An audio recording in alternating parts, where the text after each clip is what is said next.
Hello there, Albie-Wan here, playing some Phoenix Wright Ace Attorney trilogy.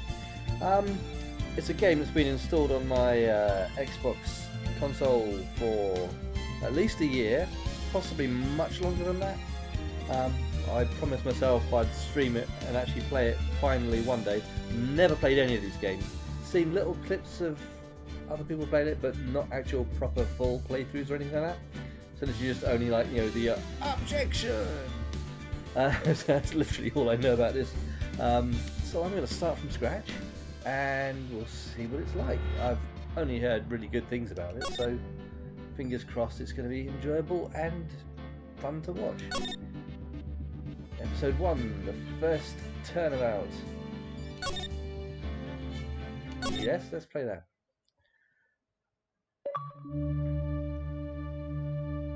Achievement already. Gasp, gasp. Murder weapon?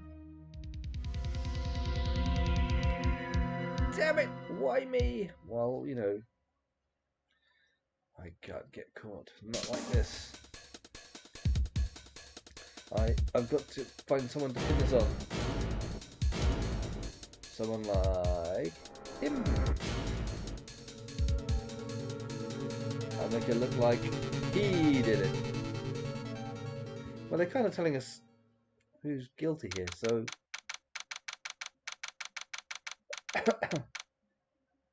they've already just told us who's guilty here. I'm confused as to how this game has started. Boy, am I nervous.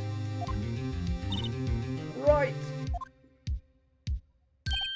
Oh, hi, Chief. Phew, I'm glad I made it on time. Well, I have to say, Phoenix, I'm impressed. Not everyone takes on a murder trial right off the bat like this. There's usually a reason for that. Usually sort of a very good reason for that. It says a lot about you and your client as well. Thanks? Actually, it's because I owe him a favour. A favour? Wow. You mean you knew the defendant before this case? Yes. Actually, I kind of owe my current job to him. He's one of the reasons I became an attorney. Cool. Well, that's news to me. And I'm sure there's no, you know, ethical problems with that at all. I want to help him out any way I can. I just really want to help him. I owe him that much. It's over. Okay, that was quick. Did we win? My life, everything, it's all over. Oh. Is that your client screaming over there? Yeah, it's him. Cool. Death, despair, oh! I'm gonna do it! I'm gonna die! No, I will eventually. It sounds like he wants to die. Well, you read between the lines there. Yeah, sorry. Butts. His name's Butts. Please tell me his first name isn't Seymour. Nick! Hey there, Larry. Dude, I'm so guilty. Tell them I'm guilty. What? Give me the death sentence. I ain't afraid to die. What? What's wrong, Larry?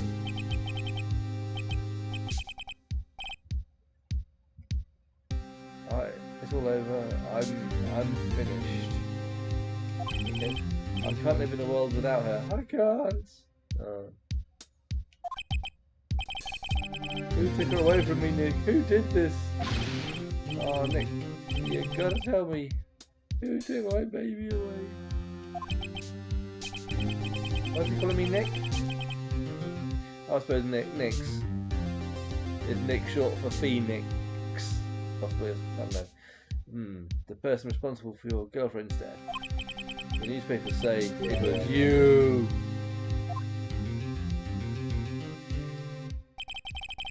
My name is Phoenix Wright, and this is my story.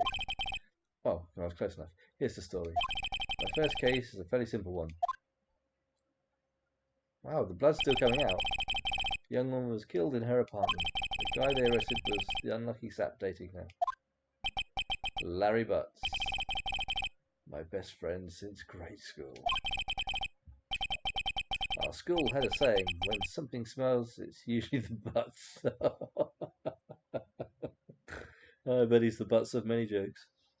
In the 23 years I've known him, it's usually been true. He has a knack for getting himself in trouble. One thing I can say though, it's usually not his fault, he just has terrible luck. But I know better than anyone that he's a good guy at heart. That and I owe him one, which is why I took the case, which we've already established, to clear his name. And that's just what I'm gonna do, apparently. Allegedly. August 3rd, 10 AM, District Court, Courtroom number 2.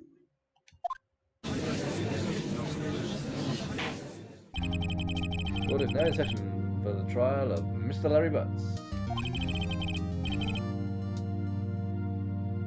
Prosecution is ready, Your Honour. The defence is ready, Your Honour. Ahem, Mr. Wright. This is your first trial, is it not? Yes, Your Honour. I'm a little nervous. Your conduct during this trial will decide the fate of your client. I mean, that's how trials work, yeah. Murder is a serious charge. Oh, it's a serious charge. A serious charge, everyone. For your client's sake, I hope you can control your nerves. Well, I do have some pretty terminal flatulence. Thank you, Your Honour. Mr. Wright, given the circumstances, I declare him guilty. I think we should have a test to ascertain your readiness. Yes, Your Honour. Gulp. Handshaking. Eyesight fading. I mean, that's not a good start. Those are usually things that you need. The test will consist of a few simple questions. Answer them clearly and concisely. Please state the name of the defendant in this case. Phoenix Wright.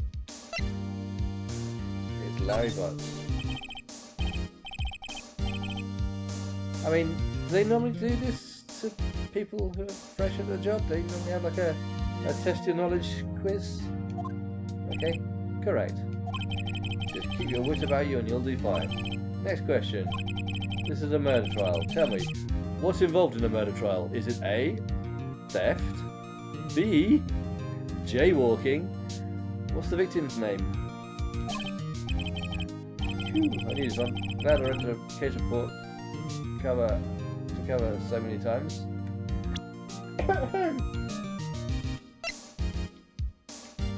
Cindy.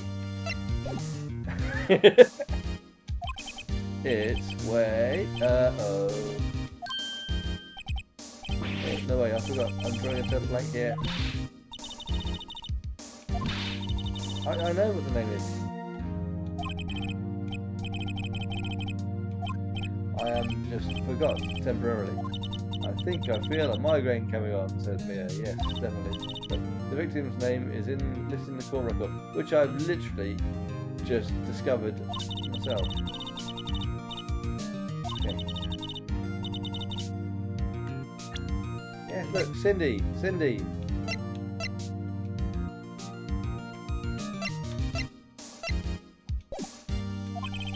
That's right, who is the victim in this case? But it's not Cinder Block. It's Cindy Stone. Correct. Now tell me, what was the cause of death? No one would believe us. Oh, that's right here.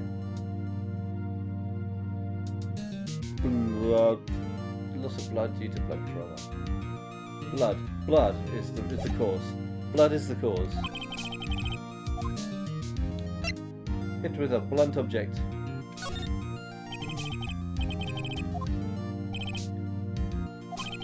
I've answered all the questions. See no reason why we shouldn't proceed. Seem much more relaxed, Mr. Wright. Good for you. Good for you. Good for you. I'm sorry, but would the opposing counsel not have objected quite heavily to how they're treating me here? Because I don't... Thank you, Ronnie, because I don't feel relaxed, that's for sure. Well then, first, a question for the prosecution. Mr. Payne. Is his name Max?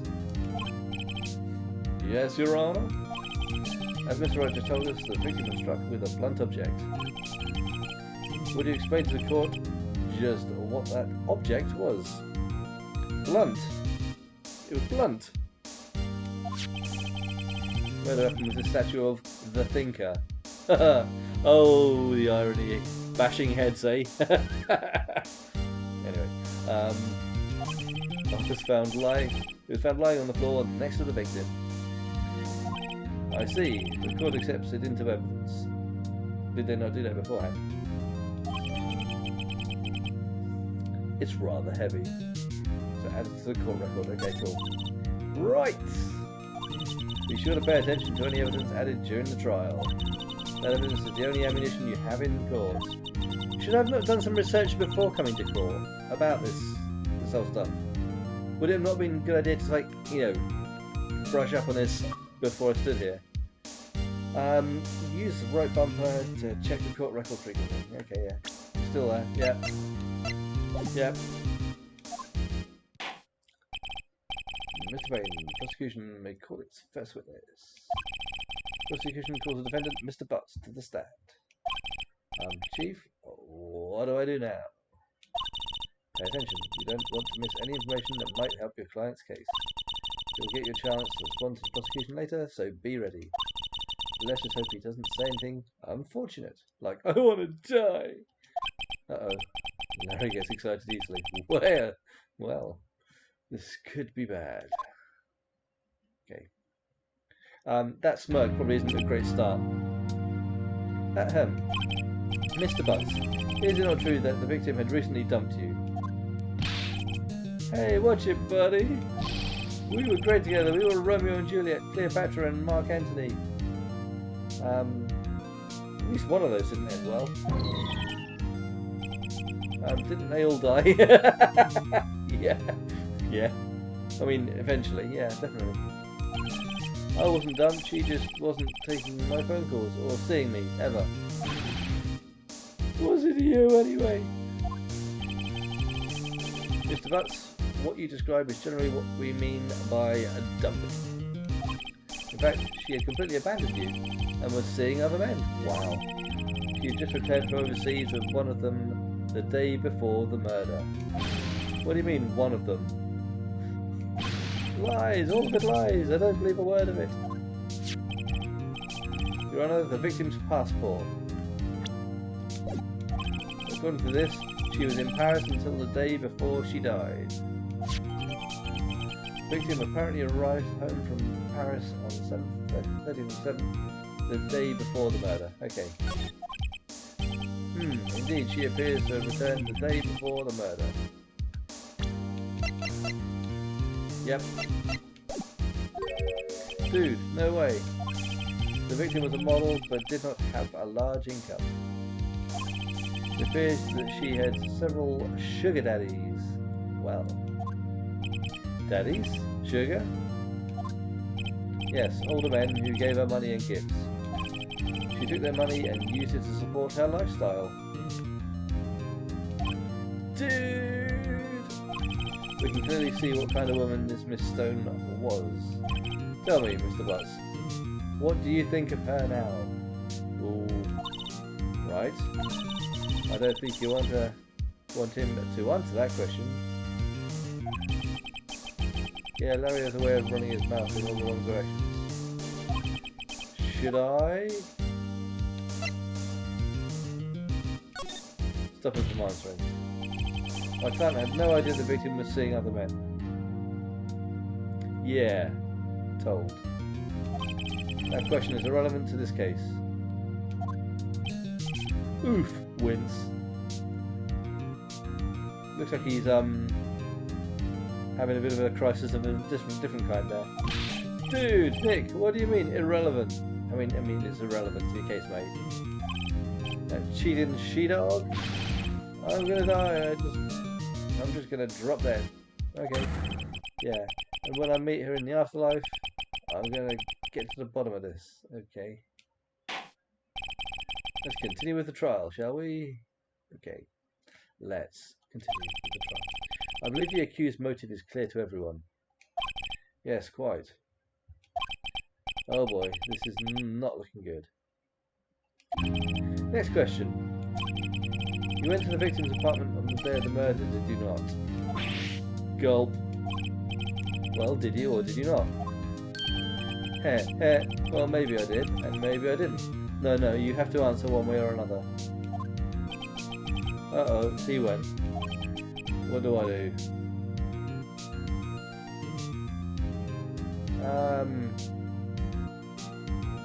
I mean, he has to tell...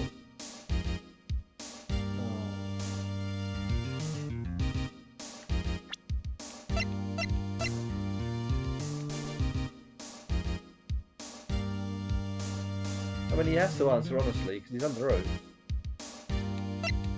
I can't think of a reason why I could actually stop him from actually answering. Because it is kind of important.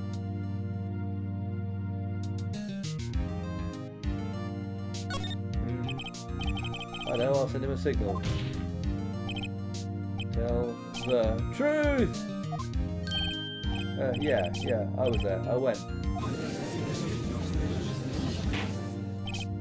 Order! Well, Mr. Butts, dude, chill. She wasn't home, man, so, like, I didn't see her. Your Honor, the defendant is lying. Lying? The prosecution would like to call a witness who can prove Mr. Butts is lying. Oh dear. Well, that simplifies matters. Who is... I mean, it doesn't simplify your matters unless it's actually the truth. Okay. Okay, who is your witness? The man who found the victim's body just before making the gruesome discovery. He saw the defendant fleeing the scene of the crime. Oh dear. Objection. Order in the court. Mr. Payne, the prosecution may call its witness. Let me guess who it's going to be. This is bad. On the day of the murder, my witness was selling newspapers at the victim's building. Please bring Mr. Frank Sarwit to the stand. Okay.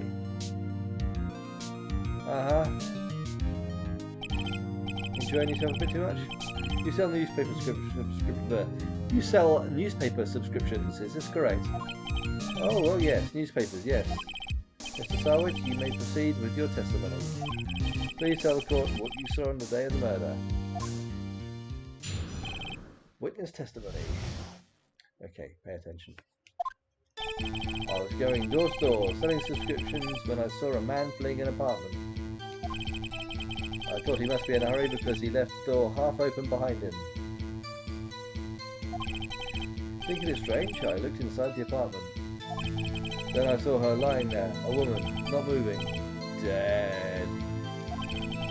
I quailed in fright and found myself unable to go inside.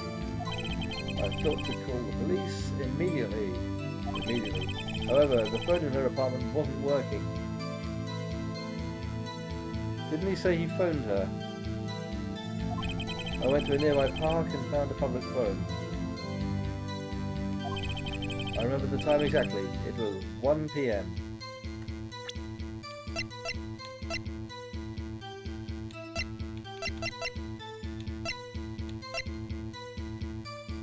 Time of death was 5 PM. 4 to 5 PM.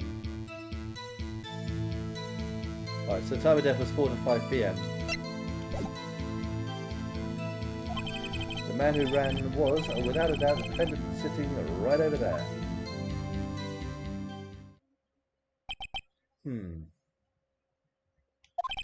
Larry, why didn't you tell the truth? I can't defend you against a testimony like that. I can, because I've just literally found a hole in the statement that's been made there. Anyway, incidentally, why wasn't the phone in the victim's apartment working? Your Honour, at the time of the murder, there was a blackout in the building. Okay. Aren't phones supposed to work during a blackout? Yes, Your Honour. However, some cordless phones do not function normally. The phone that Mr. Sarwit used was one of those. Your Honour. I have a record of the blackout for your perusal.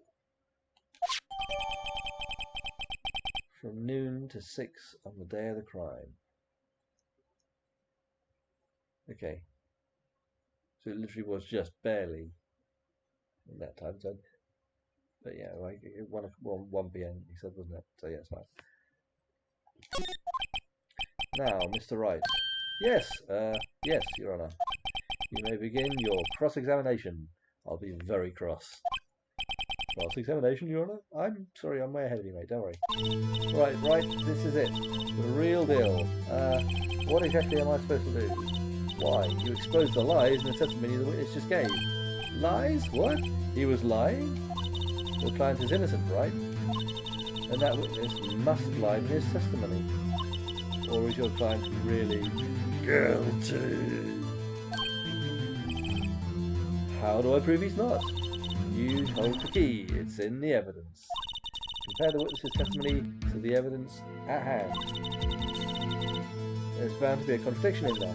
First, yes, I know, I'm way ahead of you. First, find the contradiction between the court record and the witness's testimony. Then, once you've found the contradicting evidence, present it and rub it in the witness's face. Is that legal? Is that allowed? I thought it would be assault, surely. Okay. Open the court record with the right vampire, then point out the contradictions in the testimony. Well, yeah. Right, cross-examination. I was going door to door selling subscriptions when I saw a man fleeing an apartment. I thought he must be in a hurry because he left the door half open behind him. Thinking it strange, I looked inside the apartment.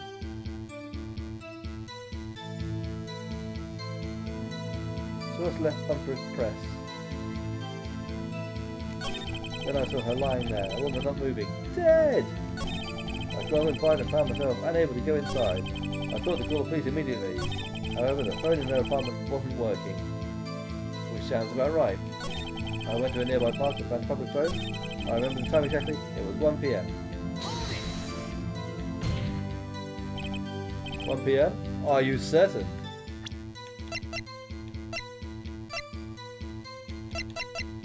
Quarter left, 4 to 5. Yes, absolutely. He seems really confident. You'd think he'd actually remember it being the one that actually did it. Right, doesn't that seem strange to you? Yes, it does. I'm trying to.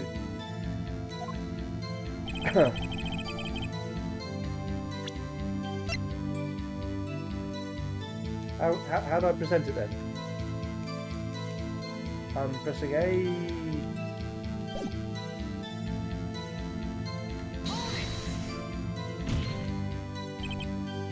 Are you certain? Yes, absolutely.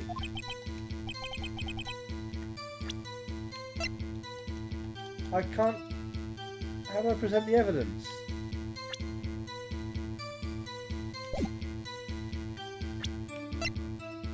Four to 5.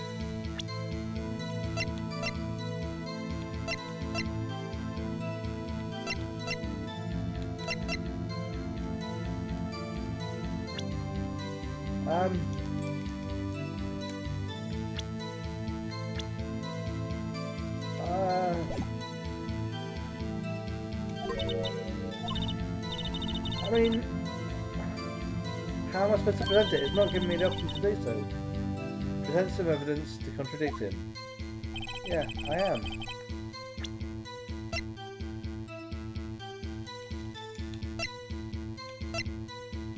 It's I mean that, but what do I press? Objection! You found the body. Oh, okay, right. You found the body at 1 p.m. You're sure? Yes, it was 1 p.m. for certain. Oh, for God's sake!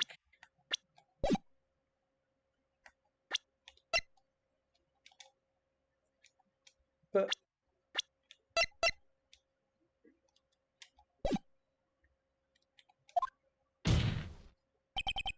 frankly, I find that hard to believe. Your statement directly contradicts the autopsy report. There we are. Thank Christ it's actually even words. The autopsy notes the time of death sometime after 4 p.m. There was no body to find at 1 p.m. How do you explain this 3-hour gap? Oh, that. Oh, this is trivial. The witness merely forgotten time. No, he said he was very sure. After his testimony, I find that hard to believe. Mr. Sarwit, why were you so certain that you found the body at 1 p.m.?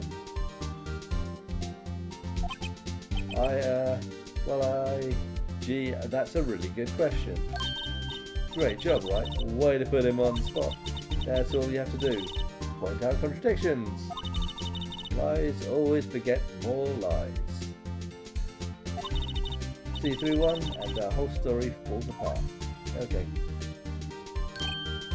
Wait, I remember now. Would you care to give your testimony again? The time of discovery.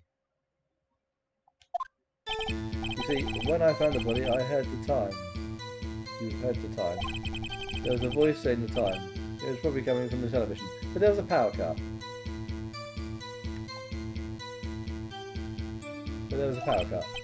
Oh, but it was 3 hours off. It was 3 hours off, wasn't it? I guess the victim must have been watching a video of a taped program. That's why I thought it was 1 p.m. Terribly sorry about that misunderstanding.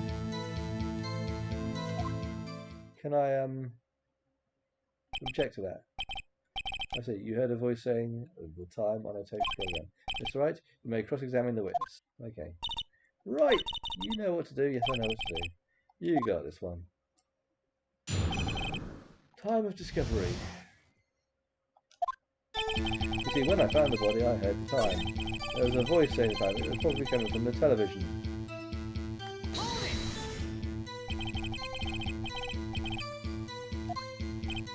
Well, no, I guess it might have been a radio. There was no radio on the premises. There was only one large television.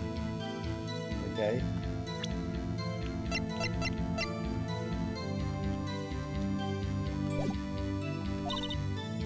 Right.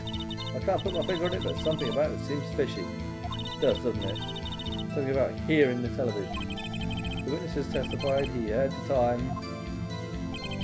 Oh, but there was a 3 hours off, wasn't it? I guess the victim must have been watching a video of a taped program. Video? Yes, that would explain why the time was wrong.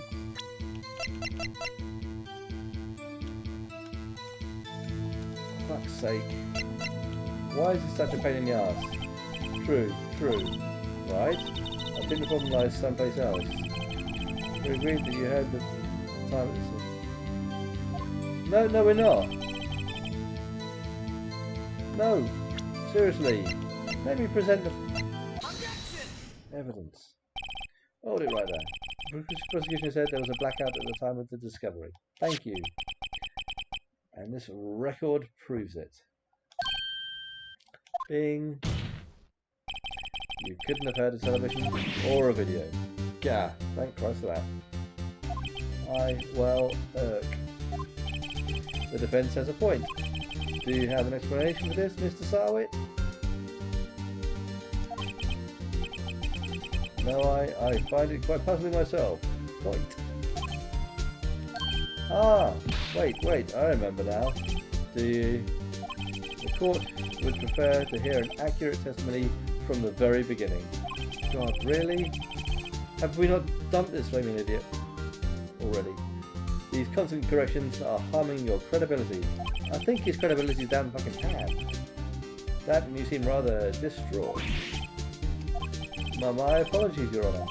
It must have been the shock of finding the body. Yes, it must have been. Very well, Mr. Sarwit. Let's hear your testimony once more, please. Right.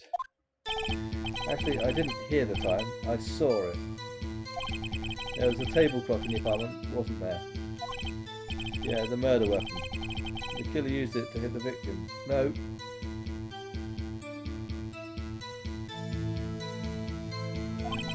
That must have been what I saw. No. You saw a clock? I guess that would explain it. Oh my god. How inept are you as a judge? The defence may cross-examine the witness. Gladly.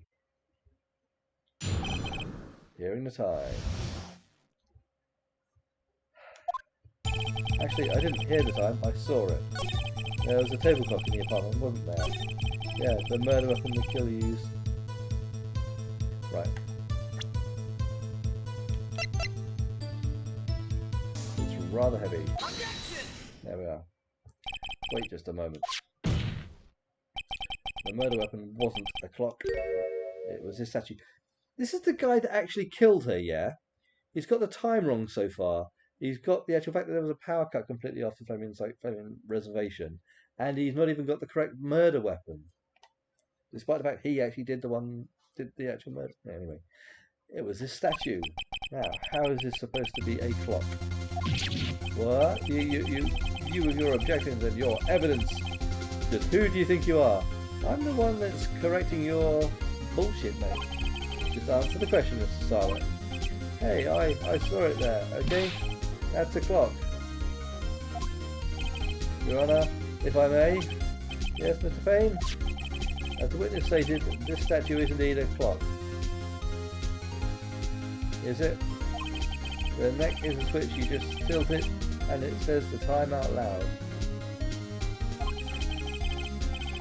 As it doesn't look like a clock, I submitted it as a statue. My apologies. Really?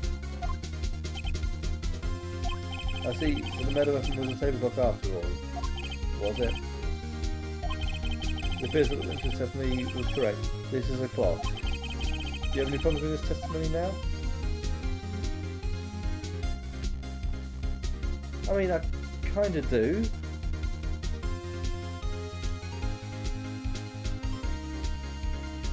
I mean, yeah. There was a gaping hole in the witness's testimony. The only way he could have known the weapon was a clock is to hold it in his hands. Yeah.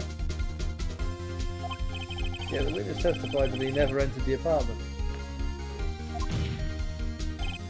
Clearly a contradiction. Indeed. The witness knew it was a clock because he went into the apartment. He knew the victim. Isn't it true that you knew the victim? In fact, you were one of her sugar daddies. Be frank with us, Mr. Sarwin. Frank? I'm always frank. His name's Frank, isn't it? Your Honour, we have complete records of the victim's relationships. Really? How do you get those? Mr. Frank Sarwin does not appear anywhere. Oh, really? Please, Mr. Wright, is her the best response you can muster up? I mean, talking about his bloody responses where he's got everything fucking wrong. Try to refrain from making off-the-cuff accusations in the future. Whatever. Yes, Your Honour, let me think this over. The witness knew it was a clock because he went into the apartment. You were inside the apartment on the day of the murder. Oh yeah? Prove it. Prove I went in there. I'll do better than that. I can prove you were the one who killed her. Dun, dun, dun, dun. You struck her with the clock and the shock of the blow triggered the clock's voice. That was the sound you heard. Order in the court. Intriguing. Please continue, Mr. Wright. Yes, Your Honour. I mean, is this actually allowed to be part of a trial, considering the actual person in the witness box isn't actually on the trial? I don't know. Yes, Your Honour. Mr. Sarwin, the sound must have left quite an impression on you. Understandable, since the murder weapon she spoke, because of course she just come back from holiday, hadn't she? It was set to the wrong time. Understandable, since the murder weapon spoke just as you hit the victim. That voice was burned into your mind. That's why you were so certain about the time. What's the meaning of this? This is all baseless conjecture. Baseless? Just look at the witness's face. Grrr. Would the witness care to elaborate? Did you strike the victim with the clock? That day, I never. Look, the clock, I heard no, I mean, I saw, wow. Shut up. I hate you. It's so mean to me. It was him, I tell you. I saw him. He killed her and he should burn, give him death. Order in the court, I say. Your Honour, a moment, please. There isn't a shred of evidence supporting the defence's claims. Mr. Wright? Your Honour? You claim the sound the witness heard came from the clock. Do you have any evidence? The whole case is riding on this. I'd better think it through carefully. Your Honour? Where has she just come back from? Paris, 7:30. 30th of the 7th. The sound Mr. Harwood heard was definitely this clock. A fact which is clear if you simply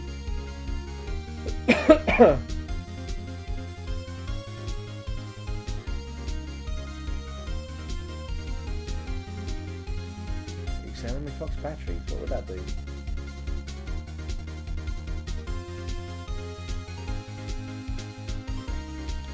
Try sounding the clock. Let's sound the clock now, here in this court. Your Honour, may I have the clock? Ask the court to listen very carefully. I think it's 8:25. That certainly is a strange way to announce the time. Yeah. Well, he is the thinker, after all. So, we've heard the clock. What are your conclusions, Mr. Wright? Mr. Payne, can you tell me what time is it now? 12 o'clock? 11:25. Ack. As you can see, this clock is exactly 3 hours slow because it's just come back from Paris. Precisely the discrepancy between what Mr. Sarwit heard and the actual time of death. So, Mr. Sarwit, try to tuck your way out of this one.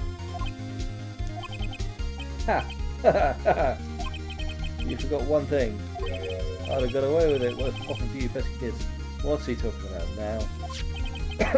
While it may seem like that clock is running 3 hours slow, it proves nothing. How do you know it was running 3 hours slow on the day of the murder? Because it had just come back from Paris. If you can't prove that, you don't have a case.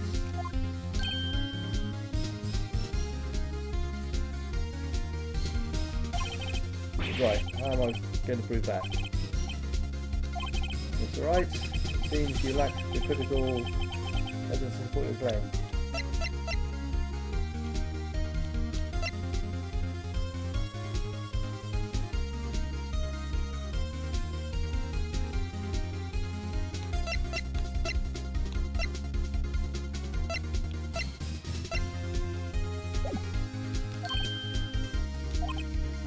Yes, Your Honour. No, I'm trying, look. Oh. Which means I cannot let you in. Unfortunately. Oh, okay. Sends across it. But why can't I just let them know that? Oh, fine, whatever. You treat me like a criminal. A criminal. You lawyers are all slime. Grr. I almost had him. I did have him. Nothing he said was relevant. What? There's nothing I can do about it now. What?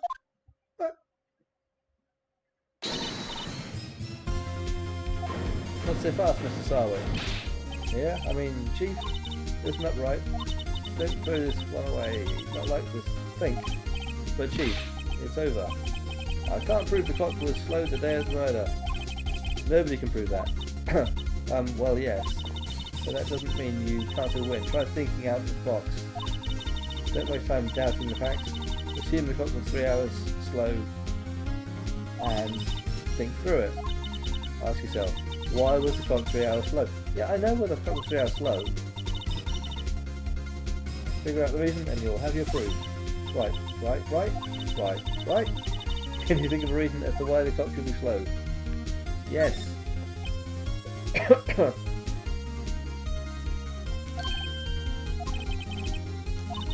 Must have evidence somewhere that can prove it. Find it and let them have it. The helicopter was already running slow on the day of the murder. Have you found evidence to support this claim? I mean, of course. There's a piece of evidence in the court that can prove my claim beyond doubt. Ha! Tough words. Let's see you pull this one off. I don't know if it'd be 3 hours slow though, would it? Would it be 3 hours slow? Surely it'd be fast if it was. The victim had just returned home from abroad the day before the murder. But that'd be running ahead of time rather than behind time, wouldn't it? Oh, I don't know. As we all know, the time difference between here and Paris is 9 hours. Did it say 8:25 AM or PM? I didn't really catch that. And it's 4 PM here, it says 1 AM the next day there. Okay, right, so yes, okay. The offset was correct, fine, okay. The clock wasn't 3 hours slow, it was 9 hours fast. Thank you! The victim hadn't reset her clock since returning home. That's why the time you heard when you struck her dead in her apartment was wrong. Thank you. I was going to say 3 hours wasn't the right time off anyway. Proof enough for you, Mr. Sawit, or should I say Mr. Did It? Ha ha! Burn! Hell! Loser!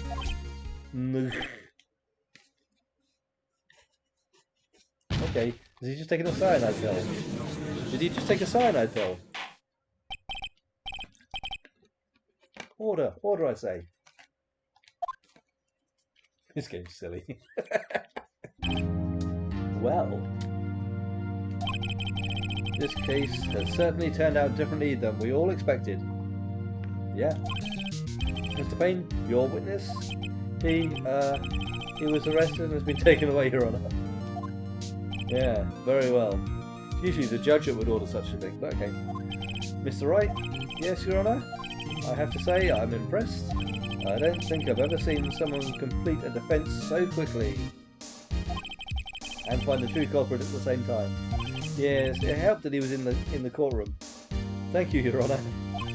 At this point, this is only a formality, but this court finds the defendant, Mr. Larry Butts, sentenced to death. Oh, not guilty.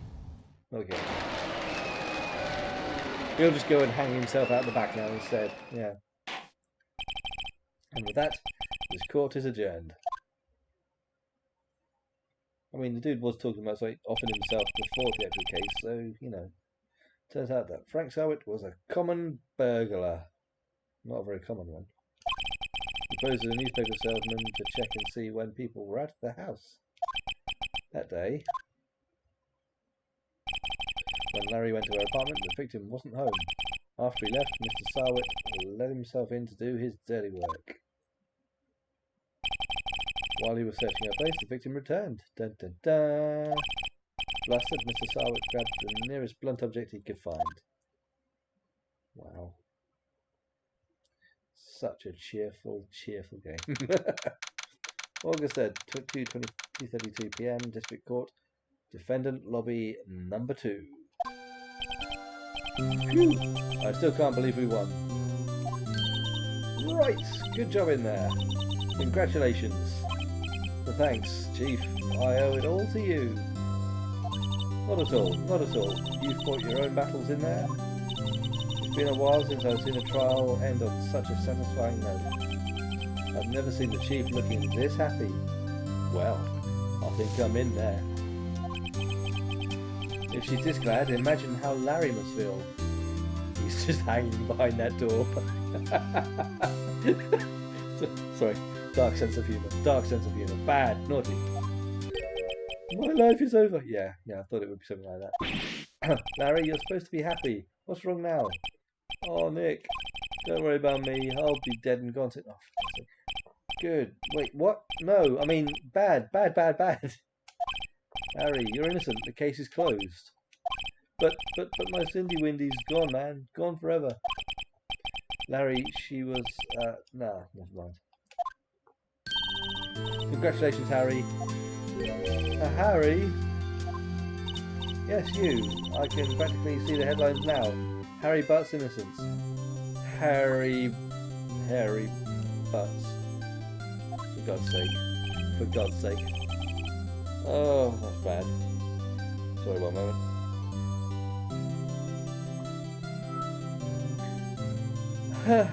Thanks. I really owe you one. I won't forget this ever. Let's celebrate dinner. Movie, my treat.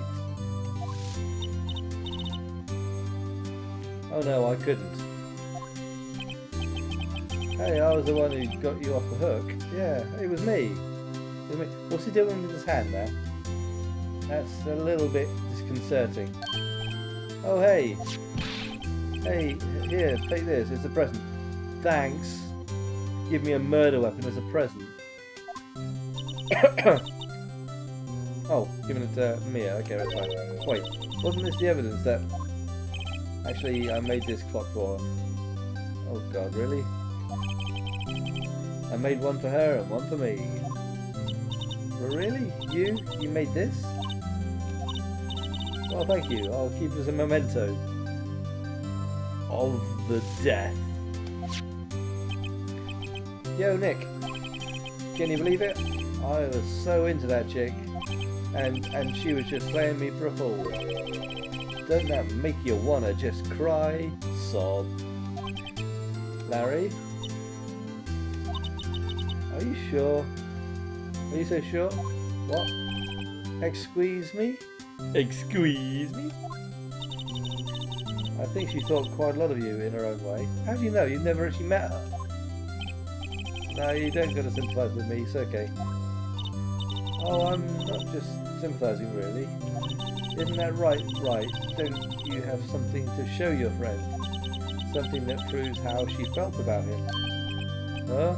Oh yeah. Right. Is this more evidence? Is it that?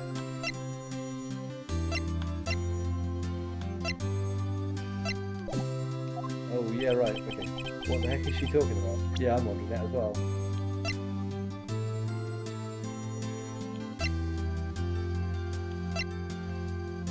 Victim apparently arrived from Paris today of murder, blah blah blah blah.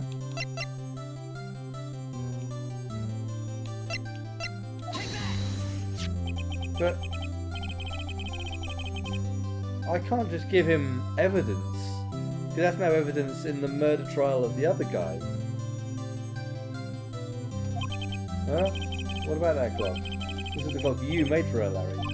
And she took it with her when she travelled. Whatever, she probably just needs the clock, that's all. You think so? That's a pretty heavy clock to take travelling. Well, make of it what you will. Hey Nick, I'm glad I asked you to be my lawyer. Really, I am. Thanks. Hope that made him feel a little better. Well, that was bizarre. Right. I hope you see the importance of evidence now. Yes. I thought it was completely irrelevant before, but now I see it's important. Also, hopefully you realise things change depending on how you look at them. Okay. People too. We never really know if our clients are guilty or innocent. Well, actually, on this occasion, I really kind of did. All we can do is believe in them. And in order to believe in them, you have to believe in yourself. Right. Listen, learn, grow strong. Never let go of what you believe in. Never. Well, I think our work here is done. Shall we be off? Right, yeah, I'm retired. 100% win rate. Yeah, I guess so. Say, how about dinner? On me? Wow, she's into that sort of stuff, is she? Saucy. We'll drink a toast to innocent butts. Oh god. She's into that sort of stuff, is she? Yeah. Oh, speaking of Harry. You're saying part of why you became a lawyer was because of him? Yeah, part at least. You'll have to tell me more about it sometime. Maybe over drinks? And so my first trial came to a close. Larry slapped me on the back and said, "Gee, Nick, it's good to have friends." Aww. But I'm pretty sure he's not going to pay us, unless you count the clock he gave me up. I didn't know it then, but that clock was soon going to be at the centre of another incident. And my promise to tell the chief about me and Larry would be one promise that I wouldn't be able to keep. Oh, okay. Do I kill him with it? The end. Wow, I completed the game. Piece of cake. Completed it, mate. Yeah. Phoenix Wright, completed it, mate. Brand new episode has been added. Cool. Save your progress up to this point? Yeah, we will. We'll do that. Right. Cellular. Bring out your dead. Boop, hello. This is Maya. Hey Maya, it's me, Mia and Maya. Oh god, this is going to get confusing. Mia, what's up? You haven't called in a while. Sorry, I've been so busy. How have you been? Well, lonely, and it's all your fault. Oh god, my boss is going to get murdered, isn't she? Love Tris. I'm just teasing. Okay, I've been great. I'm finally getting used to having my own place. That's good to hear. Actually, I'm calling because I have a favour to ask. I know, you want me to hold evidence for you. Excuse me. Pardon me. I know. You want me to hold evidence for you? Sharp as always. There's a lot of buzz about the upcoming trial. I just don't feel safe keeping the evidence here. I gotcha. So, what is it this time? It's a clock. A clock? Yeah, it's made to look like that statue's a thinker, and it tells you the time. I thought you might like it. You always liked toys. Hey, I'm not a little girl anymore, sis. Sis! Oh my god, what parents call their kids Mia and Maya? Now, you know I'm only teasing. I should probably tell you, the clock isn't talking right now. We've had a bit of a tiff. I think it's his fault. Huh? It's not working? That's lame. I had to take the clock where that clock will out. Sorry. I put some papers inside it instead. Papers? Is that the evidence then? Well, there's a possibility that it might turn out that way, yes. Can you come by the office tonight, say 9 PM to pick it up? I'll be in a pre-trial meeting until then. Okay sis, but I expect dinner. Something good. Like burgers. Burgers are good. I could really go for a good burger. Okay. Okay. We'll hit the usual joint. Is that like the beef joint or yeah, anyway. Alright, it's a deal. Okay sis, see you soon. Yep, I'll be waiting, Maya. Beep. Conversation recorded. September 5th, 9:27 AM.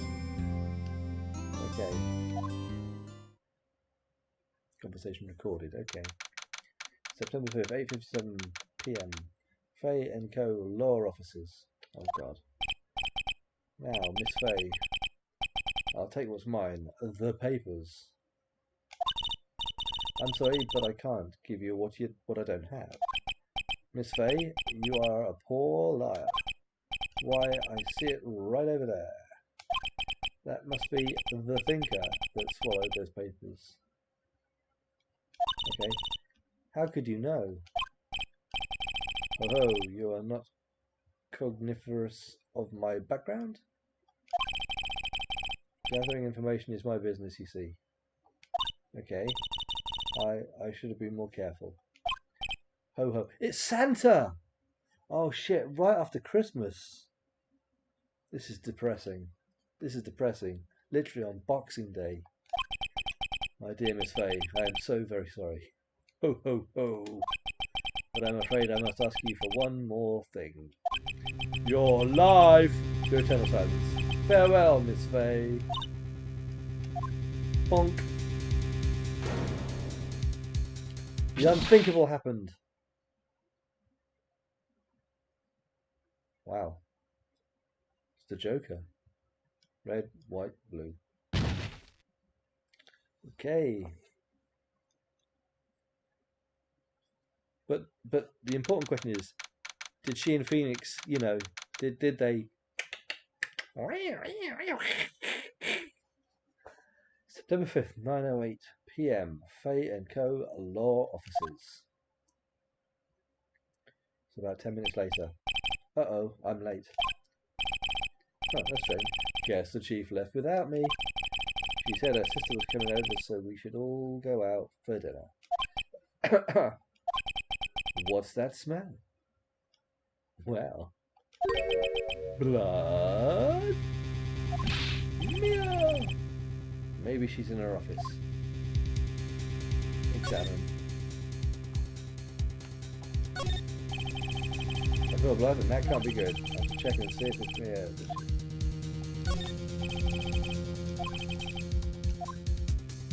Right, the door's ajar.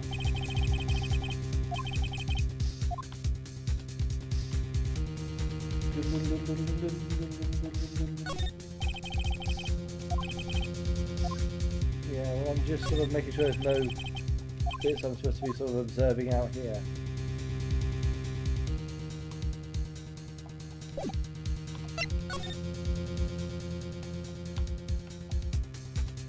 Move to the office.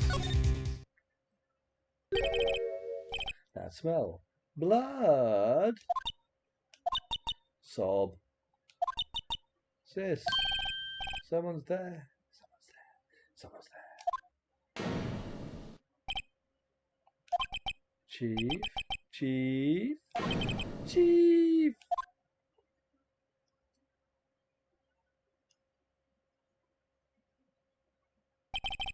Who are you?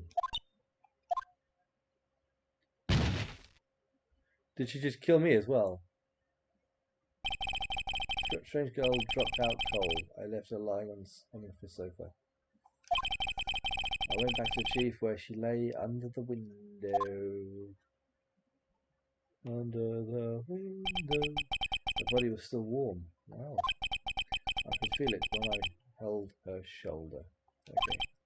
Then, all too quickly, it began to fade. Until finally, she was cold. Chief.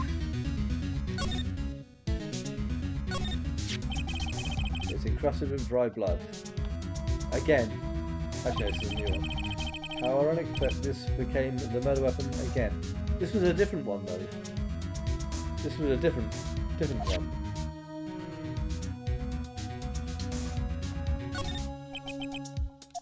Chief, it's hard seeing her like this, but if there were any clues here, she was struck on the head with a blunt object.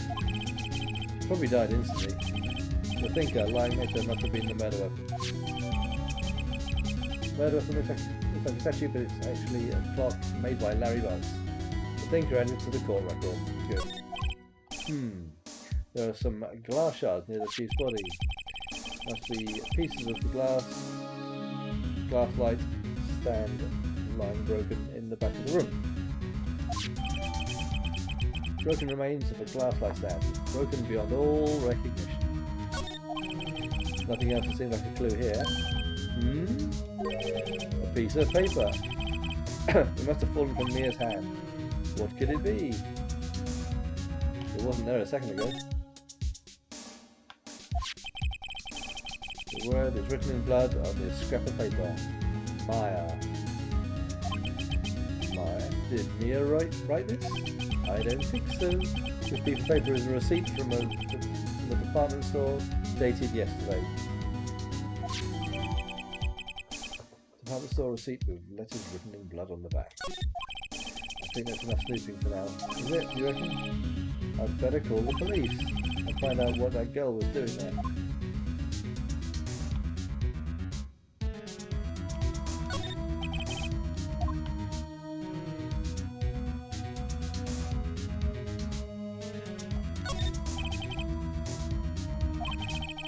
Okay, water hotel, a nice luxurious place, okay.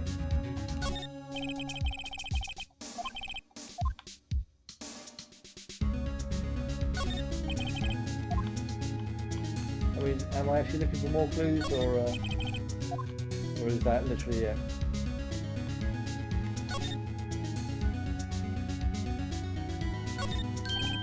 Right, I'd better call the police. That's funny. A few of the screws on the receiver are missing. Okay. Looks like someone was halfway through taking it apart. Police? Please, come quick. Well, what was that? Someone screaming from outside the window? She's staring right at me. She's holding a phone in her hand.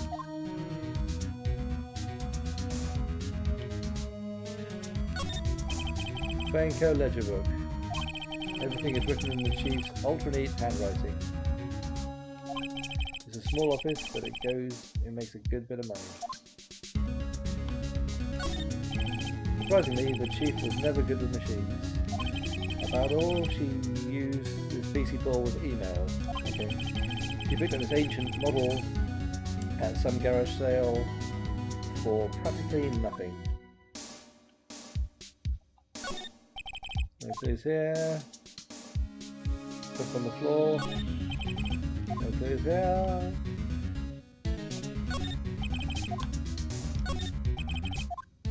Just checking.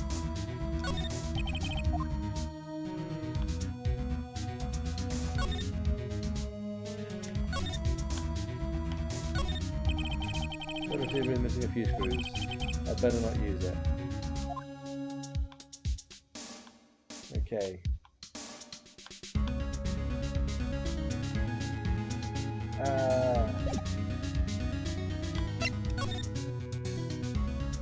We'll go to the law offices. That girl just now. Where'd she go? I put her right there on that sofa. Uh-oh. I hope she didn't run on me. I'm pretty sure she would have done. Yipes. Hello. She appears like a ghost. Don't scare me like that. Excuse me, but who are you? It's okay, I work here. Maya Fey. Okay. Maya Fey? Maya? So Mia was writing this girl's name. No, I think someone else probably was. Oh, no, okay. Maybe I should show her the receipt. She's going to know where the evidence is. It's inside the statue. Maybe I should show her the receipt. I never thought there'd be a use for evidence like this outside the courtroom. Right. No.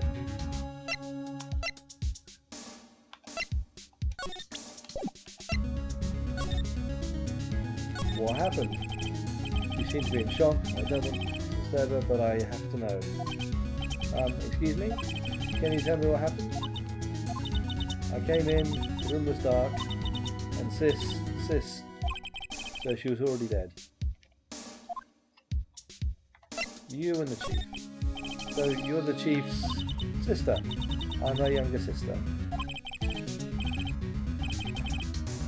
And you were here visiting this late at night? Her message would have been recorded. Yes, she said she wanted me to keep some evidence for her. Evidence? Yes, it was that clock. It was the thinker. Okay.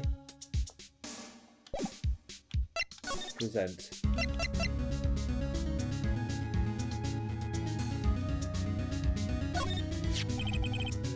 Before Mia died, she wrote a message with her own blood. She wrote it on the back of this receipt. But that's my name. Well, I'm glad she recognised it. But why? Why would she write my name? because you're the one that's going to know where the evidence is. Please, just calm down. But why would my sis write my name? Uh-oh, now I've done it.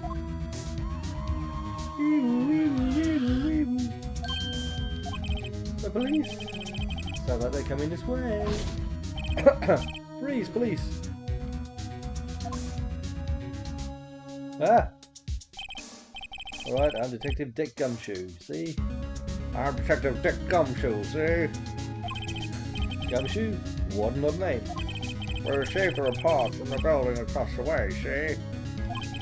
Got a person saying they saw a murder. Murder. It must have been that woman I saw.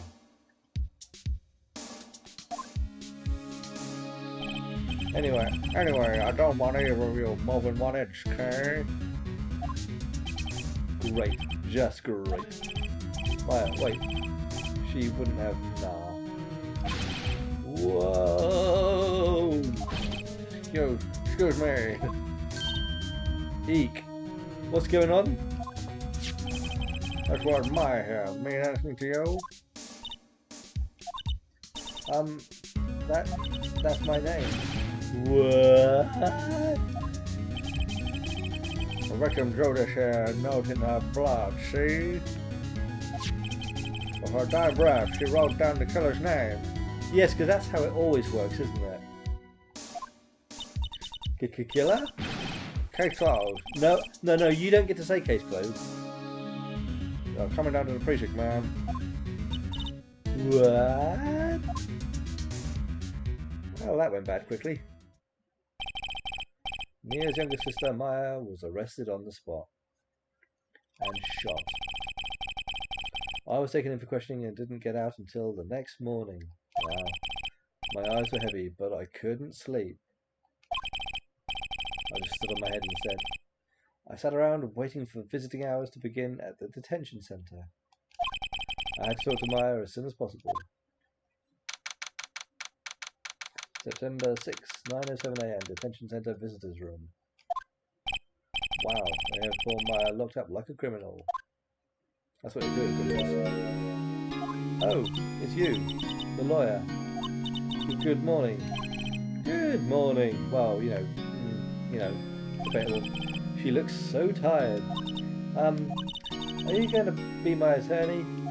Well, that's what I wanted to talk to you about.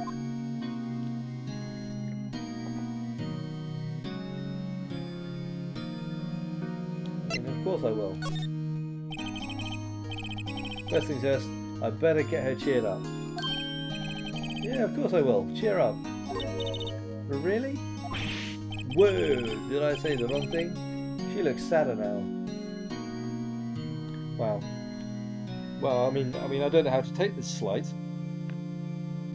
She's offended at me wanting to actually defend her. I mean, fine. I won't then.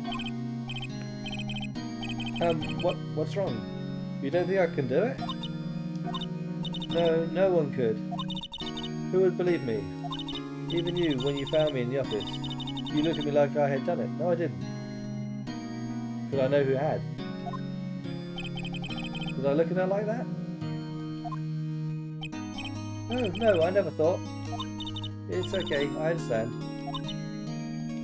And I've also heard about you. Heard? Heard what about me? I was talking to my sister on the phone the other day, and she said how she'd like to jump your bones. Sorry, what? Today was my junior partner's first time in court. Wow, really? How'd that go? It was quite the scene. He nearly fucking mucked it up. Honestly, I was on the edge the whole time. It's been a while. Ha! So he crashed and burned? He's a genius. Well, I don't like to brag. One of those strike fear into the hearts of evil types. The only thing he's lacking is experience. Yeah, well, she was hoping to work on the experience thing later that evening after a few drinks at her place, but sounds like it was fun. Well, I know who to go to if I ever get into trouble now. I don't know, Maya. I think you might want to wait. Give him 3 more years. Oh, fine, fuck you then. That is, unless you want to be found guilty. Wow. That is, unless you want to be found guilty. Fine. I mean, what? I'm a genius, but I'll, sacrifice everyone for the next 3 years. That's a bit of a backhand fucking compliment. I mean, it's not a compliment. It's actually an insult. Anyway, whatever. That's what she said, bitch. I knew I fucking hated her. I'm sorry. I didn't mean to insult you. No, you didn't. She did. No, it's okay. It's true. I'm glad she's dead. But at the same time, I can't just sit by and watch. When I think of the person who did this to Mia. I know. I mean, this guy monitors the visitor's room. You haven't moved an inch. A real pro, this guy. Smile for the camera. So it goes yellow when there's something of interest. Right, okay. Talk. Maya. There's something I've been wanting to ask you. Yes? What's with that outfit? Okay. Oh, this? This is what all acolytes wear. It's my uniform, you could say. Acolytes? Like people in religious training? What is it you do? Oh, it's nothing strange, really. I'm just part of a cult that kills people for, rituals. I'm a spirit medium in training. Ooh. A spirit medium? I'm pretty sure that qualifies as strange. Yeah. The day of the crime. Could you tell me about the day of the murder? Yes. Let's see. That morning, I got a call from my sister. She wanted me to hold on to a piece of evidence for an upcoming trial. Evidence? Yes, that clock shaped like the thinker. The one Larry made. How could that have been evidence in a case? Right, she said something about that. I remember. Do you want to hear it in her own voice? Yes. Her own voice? I do good impersonations of people. This is what she sounded like. I'm not going to do that again. That hurt my throat. Yes, I'm pretty sure our conversation is on my cell phone. You recorded it. Excellent. Yeah, I forgot how to delete those things. Okay. So I'm just going to have a quick drink after nearly destroying my throat by doing that stupid voice. Right. Okay. Your cell phone. So you say you have a conversation with your sister on your cell phone. Let's hear it. Would she actually have that with her? I don't think she would. Oh, I just remembered. That detective took my cell phone. There we are. That'll be the one then. Sorry. Oh, right. Of course. Next time I see Detective Gumshoe, I'll ask him for it. I'll write you a note so you don't forget, okay? Thank you. Sure, thanks. Okay. Spirit mediums. Oh, hang on. The day of the crime wasn't text. No, it's okay. All I've been doing the last few hours is talking about it. I've kind of gotten used to it. Let's see. That morning I got a call from my sister. She wanted me to hold up a piece of evidence for an upcoming trial. That's the thinking clock Larry made. It practically qualifies as a serial murderer by now. But it doesn't, because that was a different one. That was a different clock, wasn't it? I thought he had a different one, the other one on him. Oh, I don't know, maybe it was just the same one over and over again. So then, when did you arrive at the office? It was right around 9 a.m. p.m. 9 p.m. The lights were off and I could smell blood. So then I found her, my sister. Thanks, Maya. That's all I need to hear for now, is it? Spirit mediums. So you're an acolyte, a medium in training. so she's a light at the moment. Not quite medium yet. That's right. The Fae family, especially the women, have always been very sensitive to the spirit world. Wait a second, you said the Faye family. So Mia was into this stuff too? Of course. She left the mountain to follow her career, she said. Her powers were first class too. I had no idea. Wait. What? So you're a real, honest-to-goodness spirit medium. I'm not sure that stands up in court. With ESP and all that. Yes, in training. Well, can't you contact Mia's spirit then? We can just ask her who killed her. I'm sorry. I'm still in training. No, you're not. You're in jail. I couldn't do something on that level. I thought that would be too easy. Yeah. Huh? Something the matter? I was wondering, could I ask you a favour? This is the address of a famous lawyer. Fine, you want someone else? I get it. My sister gave me this a long time ago. She said if I was ever in trouble, I should call him. And, well, I'm in trouble. Do you think you could ask him to represent me?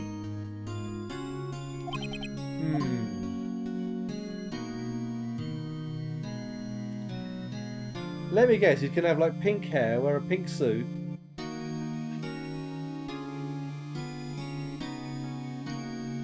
I mean, what do I do here? She's got no confidence in me, so I'll accept. Sure, why not? I'll go ask. Thank you so much. I have no one else to turn to. Say, what about your parents?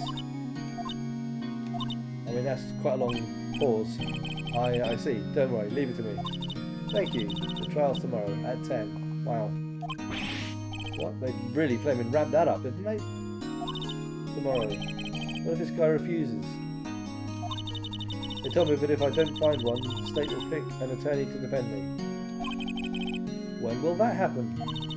They're giving me until 4 this afternoon. And visiting hours are almost up. I'd better hurry. Right, I'll be back.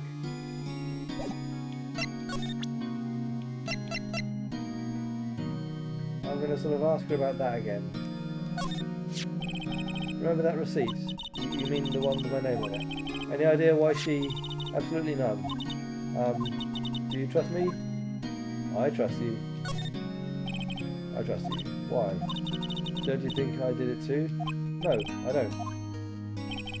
It's just a hunch, but... That detective thinks I did it. Well, yeah, he's a detective, but he's always suspicious.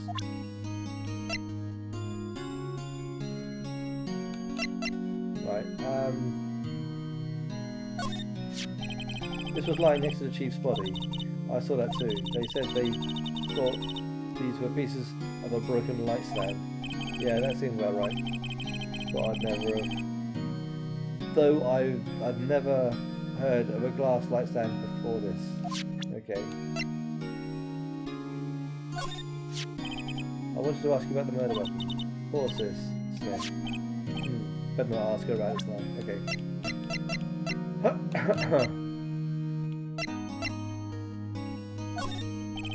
I want to ask you about your cell phone. That detective took it when they brought me in. So Gumshoe took it. I have to try and get it back next time I see him. Okay. Right.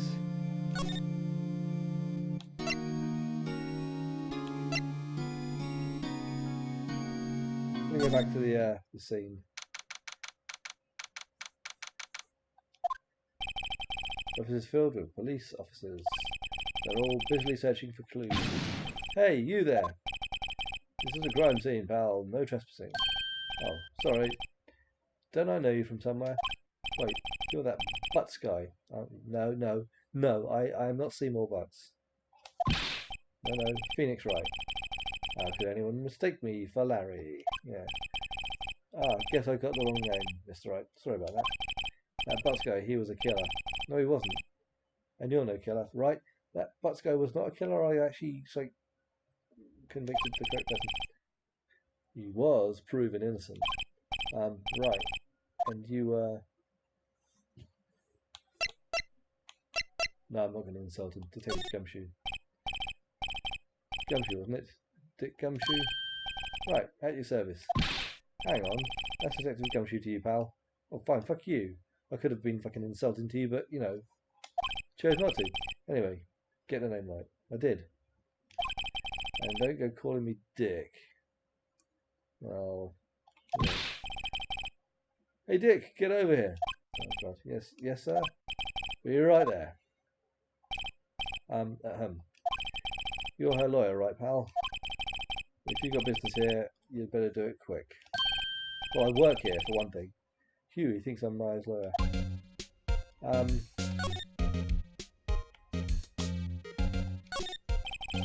Maya's favourite potted plant. I remember it had this bizarre name no one could ever remember. Cordyline stricta. Wow. Who was that? The sky's blue and so am I. There's that hotel right across the way.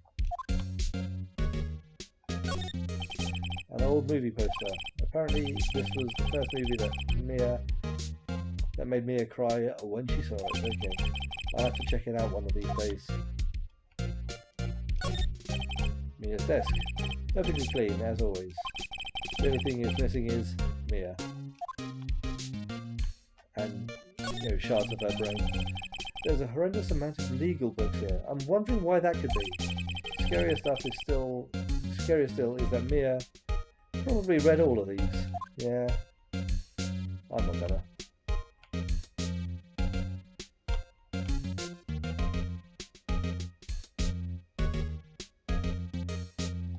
Okay. Talk about Mia. About Miss Faye.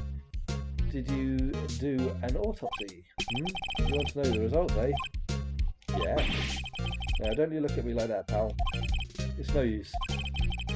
She might have been your boss, but that doesn't mean you get any special treatment. Alright. You can see the report, but that's all. So 9 PM. Time of death at 9 PM. Cause, single blunt force trauma. Death was instantaneous. Okay. Maya. About Maya. Yeah, I'm looking forward to the trial. Good. Sorry, pal, but this is one trial you aren't going to win. Well, why do you say that? The city put Prosecutor Edgeworth in the prosecution. Edgeworth. I'm sure you know what that means, you being a lawyer and all. Prosecutor Edgeworth. That's right, pal. Mr. Miles Edgeworth himself.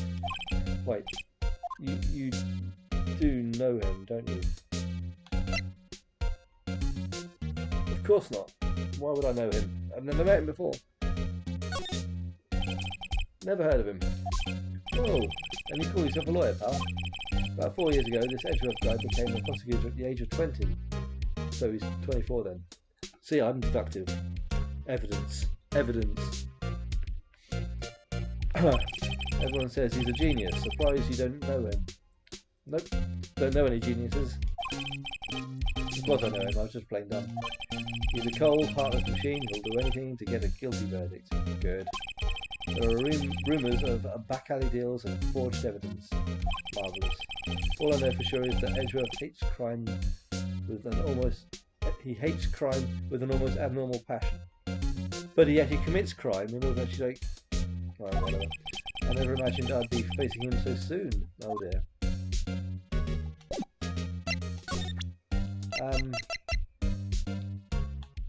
Right. I was wondering, did you see Maya Faye's cell phone? Oh, that. I have that. Do you think you could give it back? Sure. I mean, wait a second, pal. Tricky lawyer. Uh-oh, he's on to me. I'm going to tell him straight, because there's an answer phone message on there. If I tell him why I want it, there's no way he'll... If I tell him why I want it, there's no way he'll give it to me. Something the matter? Oh no, it's just, you know, detective.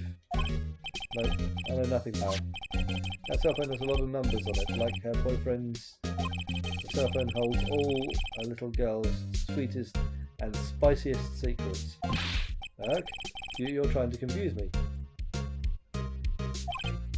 Sorry, pal. I already checked all the numbers in memory. Impressive, you're quite a detective. Oh, here. You can have the phone back. Oh, There weren't any suspicious call records in there after all. Seems he didn't notice the recorded conversation. Cool, okay, I've got the phone. Good. I have the phone. My phone now.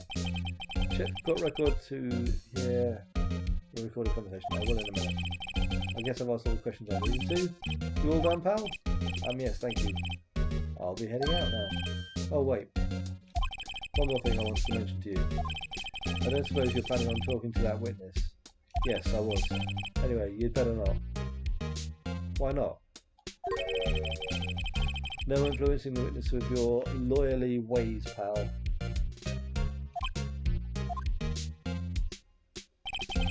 Come to figure it, I had completely forgotten about her. No, I hadn't. I had not forgotten about her. The witness? Weirdly, she actually looks quite like the guy that actually did the killing, but you know. Yeah, it's April May. Oh God, a couple of years ago I did miss an April May. I must have had quite a bender on that particular March. I'm sorry about this, but I can't tell you anything about her. Well, you just told me her name, Miss May, huh? So you sent her home already then? Aha! You're trying your lawyerly tricks on me now. She's not to go outside her room until the trial. So she's still in the hotel across the way. I guess I should know better than to try to get a detective to leak information. You got that right, pal. Time to pay a visit to Miss May.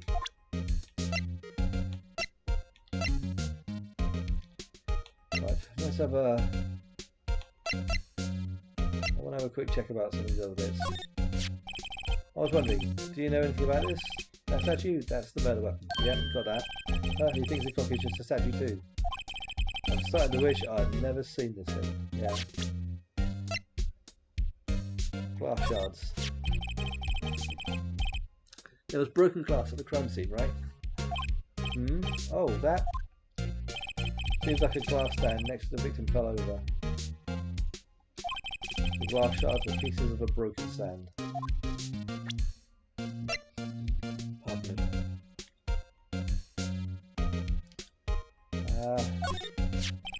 There was a piece of paper next to the victim, wasn't there? Yeah, the one with the killer's name written on it. Are you sure that Mia wrote it herself? Given the condition of the writing, it's hard to say if it was her handwriting or not. There's no proof that Mia wrote it. Good. Good, good, good.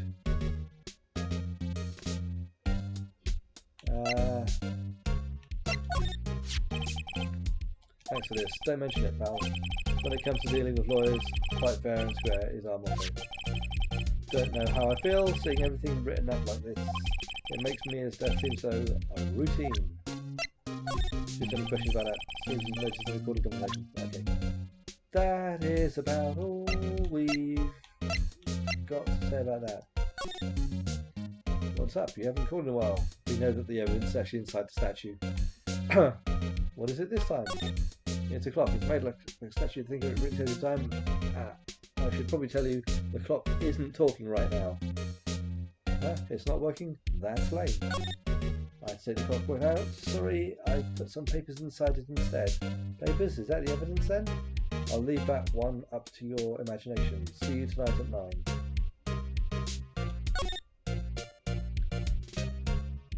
Mia, what's up? You haven't called in a while.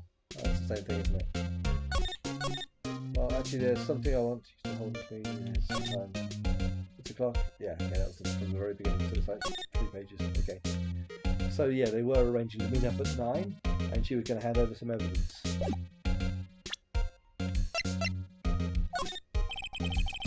Okay, so I'm not going to get anything else out of it, am I? Right. Right, so nothing else to do. I'm just going to move Gatewater Hotel. Room 303. Oh, hello there, handsome. Is this the same person? Hi. Smooth, right? Real smooth. You're the lawyer, aren't you? The detective told me. He said, don't say nothing to that lawyer, pal. See, Memo to self. Thanks Detective Gumshoe for making my job harder. Gee, this is all like something out of a movie. It's so exciting I can hardly contain myself. Toilets are over there. Oh, let me go freshen up so I can look at the part of the beautiful eyewitness. No, it's fine. I literally just need to ask you a few questions. Okay. I pity the lawyer that has to cross-examine this one.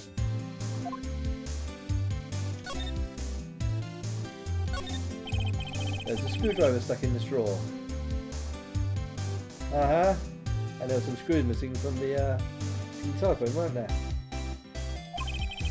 I wonder what's inside. Let's take a look. Hey. What are you doing? No touching. Okay. Ooh, bad boy. You really shouldn't pry around in other people's rooms now. You wouldn't want to make me upset, would you? You might hit me with a statue. Upset? I thought she was going to explode for a second there. I wonder what could be inside the drawer.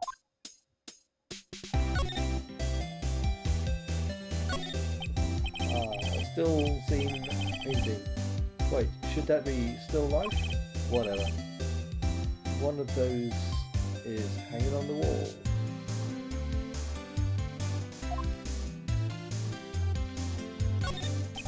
The flowers are fake, as expected. I know some flowers are from tulips, but that's about the extent of my full knowledge.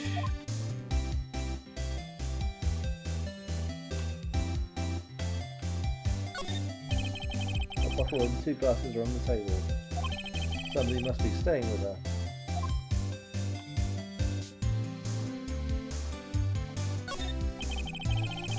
The late summer sunlight streams through the windows. There's the Fay & Co. law offices building, of course. You can see the inside of the room pretty clearly from here. I think it would be a little difficult to recognise a face from this distance though. A simple bed. It's been recently made. Nothing eye-catching here. Okay.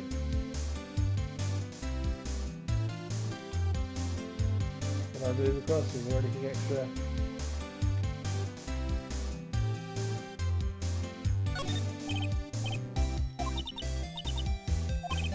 Maybe later.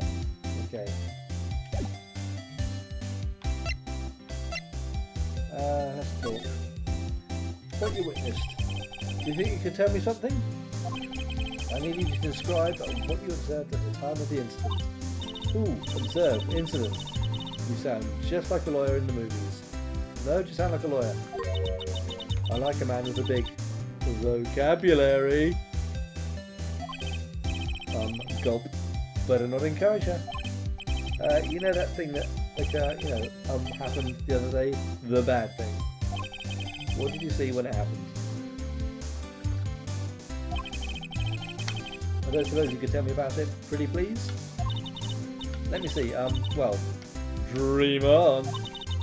If you want to know, you'll just have to come to court tomorrow, Mr. Lawyer. Wow, I'm Mr. Lawyer now. Oh boy. Miss May. Could you just... Who exactly are you? Oh, Mr. Lawyer, are you hitting on me? No, I am not. No. Hey, I'm just doing my job. Tee-hee, you know you're cute when you blush.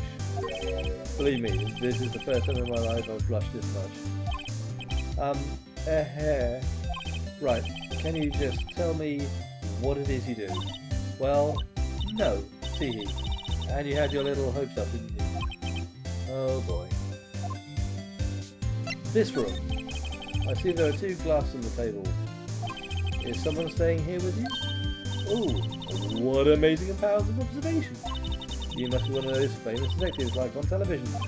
Oh no, not me. I'm just a lawyer. Say, Mr. Big Detective, why don't you go look for clues in the garbage? Miss May doesn't like nosy little lawyers. Oh boy.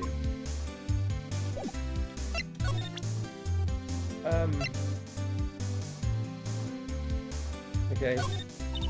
Excuse me, but I'm a witness, police witness, you understand? How can I possibly give you information on good conscience? Me as a witness, I'm just like, it's just like in the movies.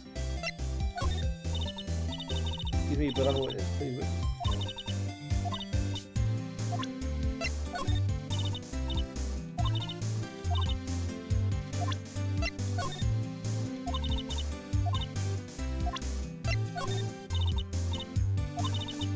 Right. Okay, she's annoying.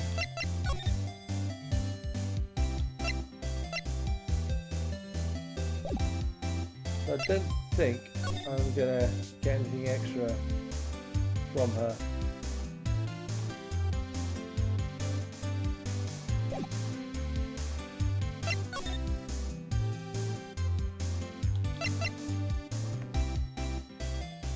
Let's go and have a look over at Grossberger. Seems like Mr. Grossberger's out. Well, maybe I should just wait here for him to come back. Him? That wasn't the most over-the-top clearing of the throat I've ever heard. Wow, Jesus. So you're the one they say has been looking for me. Yes, that's me. He looks even grander than I imagined. That badge on your collar. So you're a lawyer, are you? Yes. Well, yes. And what do you want? I'm not particularly busy these days. Please proceed. Wow, so he just doesn't get any clients anymore. Not busy? Then how come no one can get in touch with you? Something the matter? You came to see the one and only Marvin Grossberg, did you not? Well, here I am, boy. What do you want? Out of this. Well, sir, actually, it's about Maya Fey. Ah, yes, Maya Fey. Go on. Why the strange reaction? Acha-cha. I'm really quite busy here, son. I can't go taking cases on today's notice. No, it's quite impossible. Well, wait a second. How did you know the trial was tomorrow? Anyway, I'm afraid it's entirely impossible for me to represent her. Sorry! End of discussion. What's going on? You refused me before I even got a chance to ask him. What do I tell Maya? I'll do it.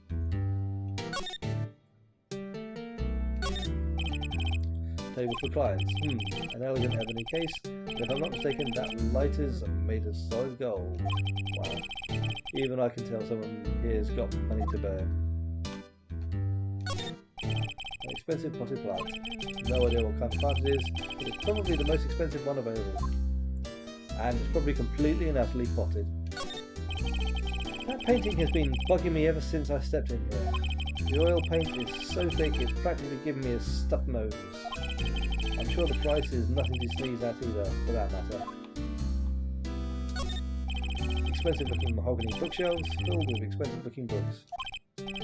Funny, they don't look like they've ever been read.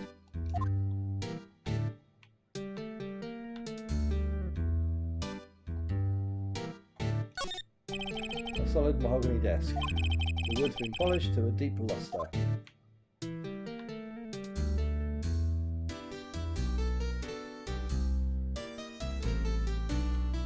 I think that's all I've got here.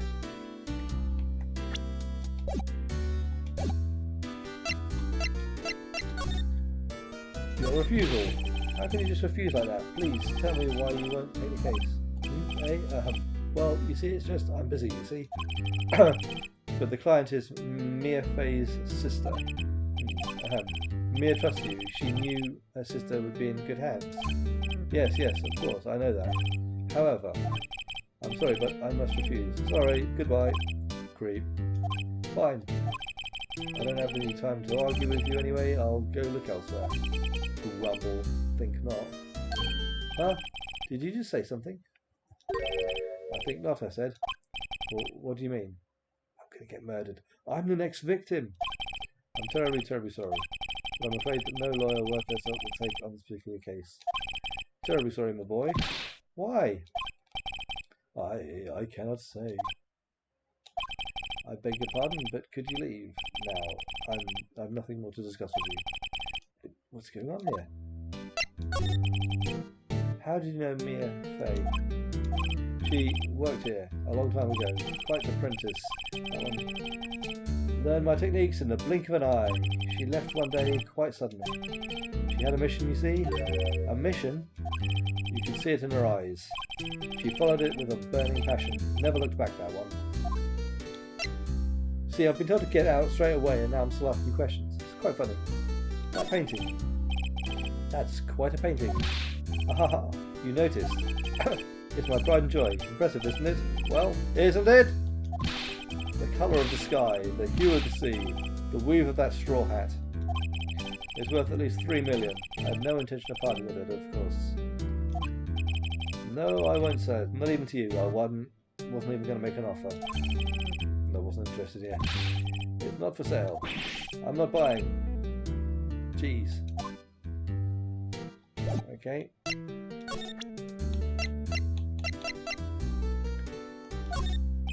Very sorry, but I've got nothing to it. Okay.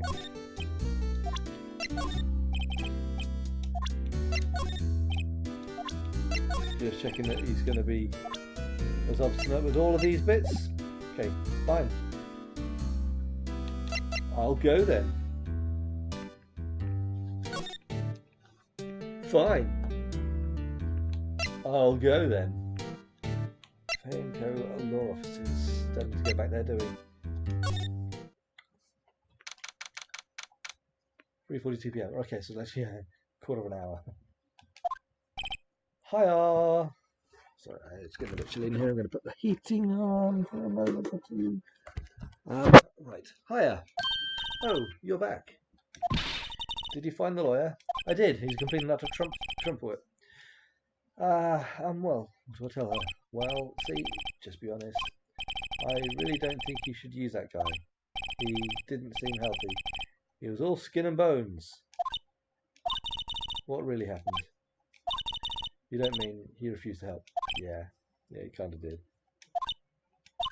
I see. I've been abandoned then. So unfair.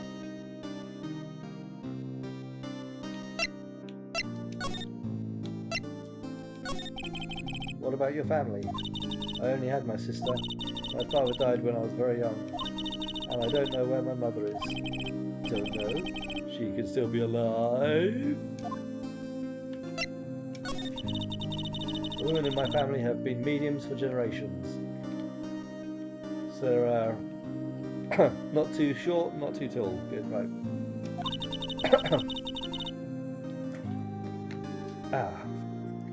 They say a lot of spiritual power runs in our blood. About 15 years ago, our family was involved in an incident. There was a man, and he ruined our mother's life. Ruined? Was it Santa? I knew it was Santa. After that, she disappeared. Several years after that, my sister announced she would become a lawyer, and she left the mountain. so yeah, I forgot they were living up a mountain. Yeah. So you live by yourself? Yes, on the top of a mountain. I've gotten used to it. Must have good phone signal up there. Oh, also, I had to become independent, or I would lose my powers. You lose your powers if you don't become independent. Okay. I feel bad for her all by herself up on that mountain. Sorry, it just sounds ridiculous. Your mother's enemy. So who was this man who ruined your mother? About 15 years ago, there was an unusual murder case. It made quite a stir. Everyone was talking about it, apparently. The police were running out of leads and they were getting desperate. Wait, they didn't use a spirit medium, did they?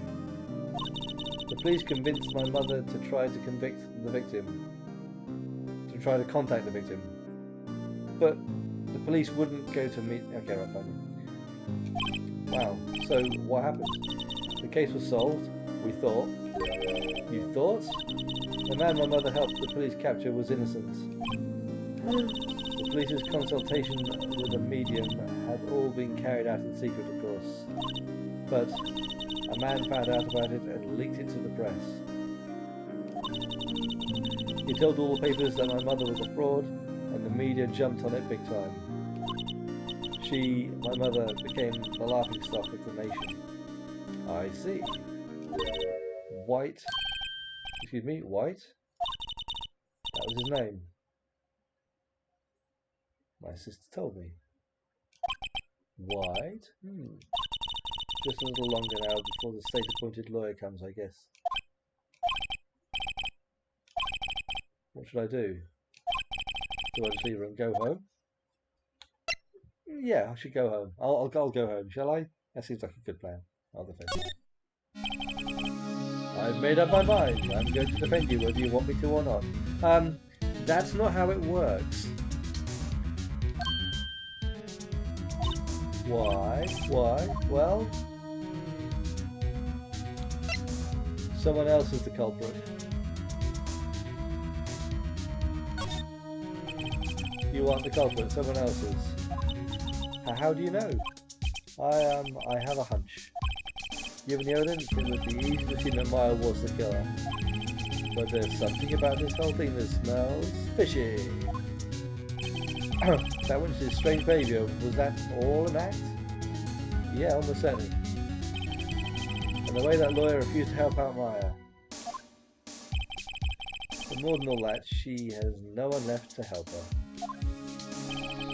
Nothing is more sad or more lonely than that. I know, I've been there a long time ago. Long time ago. Why did I become a lawyer in the first place? Because someone has to look out for the people who have no one on their side. Maya, I won't abandon you. You can count on me. I'll get you convicted. I'll get you off of this conviction. That's so kind of you.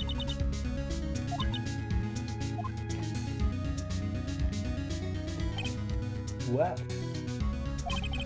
let's fight this one and get you out of here. I've got my shotgun out the back. We can take out that dude with like a swift kick to the face. Smash out the camera, and we'll jump through the bars. Yeah? Cool, yeah. Right. Thank you. Whew, she smiled at last. She looks like an entirely different person. The killer! She looks like the killer now! Okay, move on.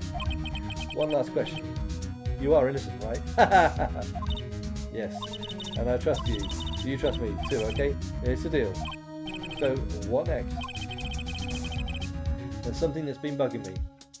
It was what was inside that strange woman's drawer. It was when I tried to look into the drawer that she got all defensive. There has to be something in there. Very much.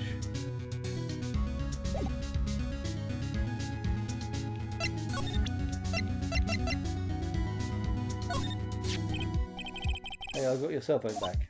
Oh, say, can I listen to my sister's voice? Go on then. Maya's eyes closed. She listened to every word with such intensity. Before long, tears began to roll down her cheeks. Thank you.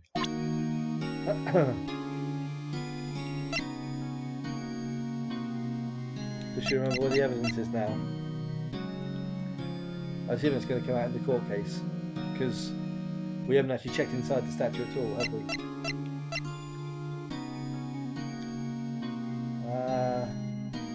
I don't think I want to show her that. Right. So we're going back to the Gatewood Hotel, are we? Good afternoon, sir. Excuse me, you are... Oh, I beg your pardon, sir. I am the bellboy of this establishment at your service. Pardon me. Oh, right. I've just come up to deliver a room service, sir. Do you know where Miss May... Oh, we've got Mia, Maya, and Miss May. Oh my god. Sorry, anyway. Miss May might be? I believe our guest Miss May is currently using the facilities. If you've no need of anything, I'll take my leave. Okay. Please, stay as long as you like. Enjoy. Yeah. Wait, hey. No, hey. Why does it seem like every time I come here, I end up embarrassing myself? Right, now's my chance to snoop around a bit. Oh, I almost forgot. You came back quickly, you really did. Might I ask you to inform Miss May that there is a message for her? Please tell her that Mr. White of Blue Corp phoned. Mr. White? Oh, right, sure. Mr. White of Blue Corp? Where have I heard that name? White. That was his name. My sister told me. White was the name of the guy who ruined Mia and Maya's mother. Mia and Maya. Oh my god, this is like coming off a bloody tongue twister. Could it be a coinky dink? Nope. There's a screwdriver sticking out of that half open drawer. Now's my chance to see what's inside. What do we have here? A wiretap? What would a woman like her be doing with a thing like this? Wiretap added to the court record. There's definitely something suspicious about this Miss May. Why would she have something like this in her hotel room? There's a story behind all this. I know it. Alright. I'll be using this bit of evidence in tomorrow's trial, that's for sure. For Maya's sake. I'll get to this woman's bottom. What? Wait, I mean, you know what I mean. Oh, bellboy? Still there? Uh-oh, time to scram. I look forward to tangoing with you tomorrow, Miss May. In court! To be continued. Right now? Okay. Yes.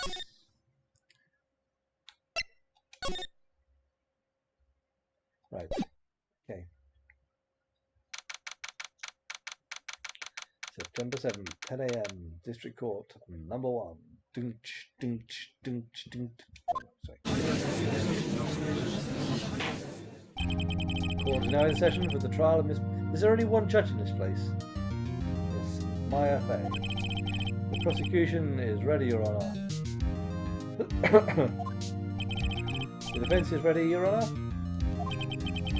Miles Edgeworth. Edgeworth. Right. Drink.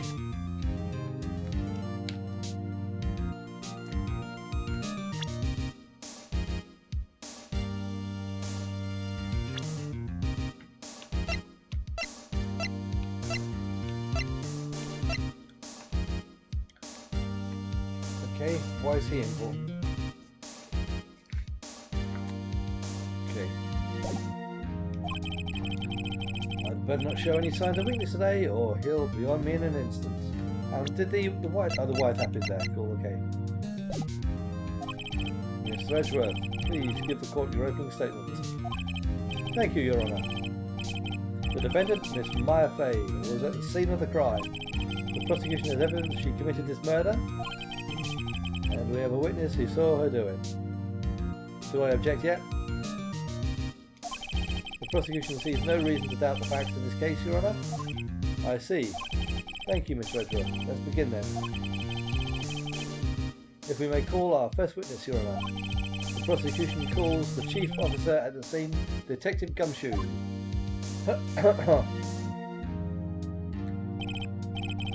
Witness, please state your name and profession to the court. Sir, my name is Dick Gumshoe, sir. I'm the detective in charge of breathing really heavily. Sorry, I'm in charge of homicides down at the precinct, sir. Detective Gumshoe, please describe for us the details of this murder. Very well, sir. Let me use this floor map of the office to explain. The body was found by this window here. And the cause of death? Loss of blood due to being struck by a blunt object. Sir. The murder weapon was a statue of the thinker found next to the body, sir. It was heavy enough to be a deadly weapon, even in a girl's hands, sir. I mean, that's speculation. The court accepts the statue as evidence. They're still calling it a statue. Floor plans added to the court record. Okay. Now, detective. Yes, sir. You immediately arrested Miss Maya Fay, who was found at the scene, correct? Can you tell me why? Yes, sir. I had hard evidence. She did it, sir. Detective Gumshoe, please testify to the court about this hard evidence. Witness testimony. As soon as the phone call came in, I rushed to the scene. There were 2 people there already. The defendant, Miss Maya Fey, and the lawyer, Mr. Phoenix Wright. I immediately arrested Miss Maya Fey. Why? We had a witness account describing her. The witness saw Miss Maya Fey at the very moment of the murder. Why do I get the impression that Miss May's surname is actually White? Sorry, the witness saw Miss Maya Fey at the very moment of the murder. No, they didn't. The very moment, you say. Very well, that's right. You may begin your cross-examination. Yes, Your Honour. Cross-examine what? I couldn't see a single contradiction in that testimony, could I not? Except that I determined that you couldn't actually see a face from across that flaming direction. Smack. Okay. Hey, Maya just threw something at me. What's this? When my sister couldn't find any contradiction in the witness testimony, she would bluff it and press the witness on every detail. The witness always slips up and says something wrong. It worked lots of times. Yeah, I should have expected Maya would know some of her sister's tricks. All right, let's give this a try.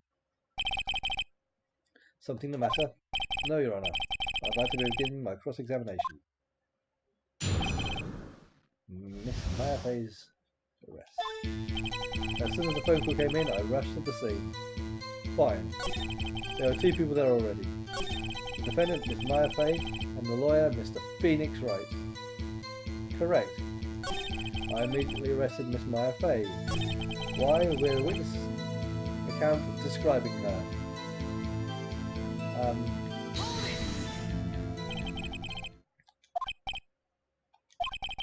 If I heard correctly, you said you arrested her because you had hard evidence she did it, correct? Huh? Did I say that? Me? I heard you say it.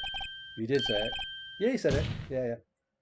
Exactly what about this suspicious woman in pink's claim was hard evidence? What? Miss May isn't suspicious, and she sure isn't a pink pal. I think she is. Well, I guess she is pink. That's enough. Detective Gumshoe, do you have any more solid proof other than her claims, Detective? I guess pressing can have its advantages. Yes. Gah. Sorry, I got the order of things mixed up in my testimony, Your Honour, sir. There was something I should have told you about first, Your Honour. Very well, Detective. Let's hear your testimony again. Hard evidence. After securing the suspect, I examined the scene of the crime with my own eyes. I found a memo written on a piece of paper next to the victim's body. On it, the word Maya was written clearly in blood. Lab test results showed that the blood was the victim's. Also, there was blood found on the victim's finger. Before she died, the victim wrote the killer's name. How you like that? That's my hard evidence. Before we begin cross-examination, I have a question for you, Detective. Your Honour, why didn't you testify about this vital piece of evidence the first time? Yeah, I know, I'm real embarrassed I forgot about it, Your Honour. Try to be more careful. Very well, the defence may begin its cross-examination.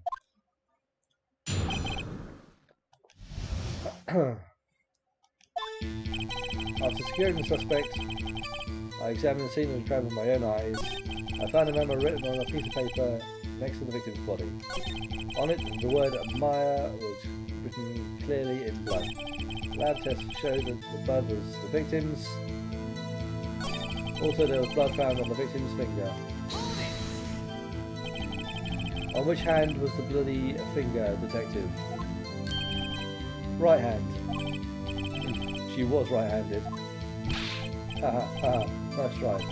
Uh-oh, I guess it wasn't too hard to see what I was getting at from there. Before she died, the victim wrote the killer's name.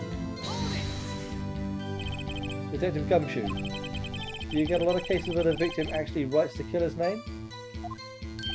Sure, it happens all the time in books and the movies. This isn't a movie, Detective. Oof. Let's talk about reality, shall we?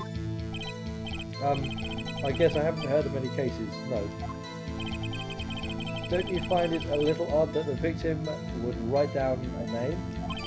Especially the name of her own sister? Yeah, actually. You got a point, pal. Stop right there. The witness's opinion on the matter is irrelevant. The facts are clear. The victim wrote down the name of the accused. The victim told us the name of her killer. Order, order. That didn't go so well. Well, that's right. What he said. That's his whole testimony. Okay, there has to be a contradiction in there somewhere. Well, let's find it.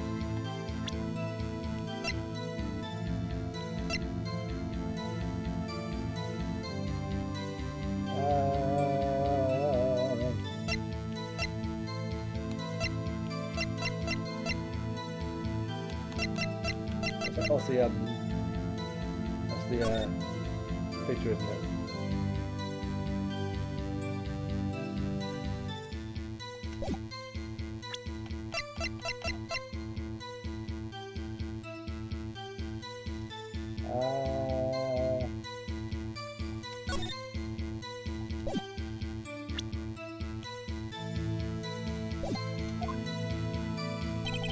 After securing the suspect, I examined the scene of the crime with my own eyes.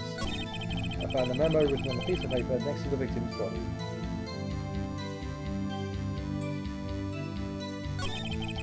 On it, the word Maya was written clearly in blood. Lab test results showed that the blood was the victim's. Also, there was blood found on the victim's finger.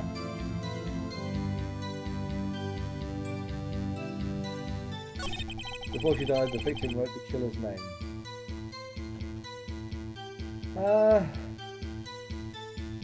Right, I'm gonna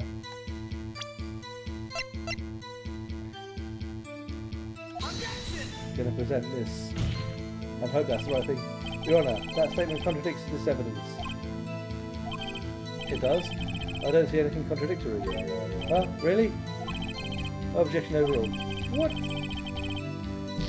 Oh God.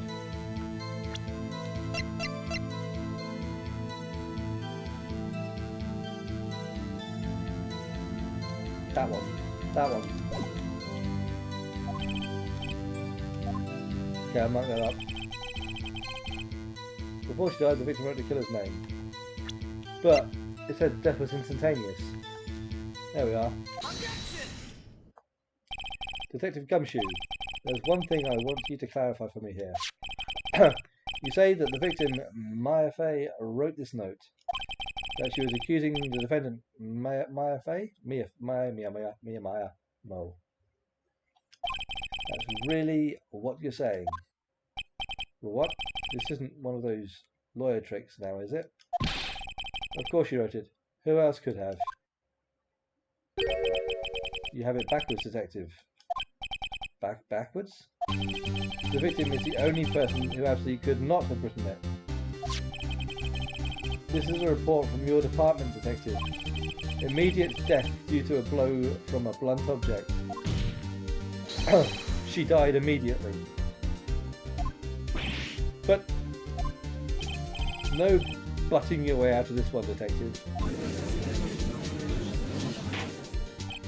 Order, order. The defense has a point. Someone who died immediately wouldn't have had time to write down any, unless zombification set in. Write anything down. Mr. Wright, I beg your pardon, but when exactly did you obtain that autopsy report? When?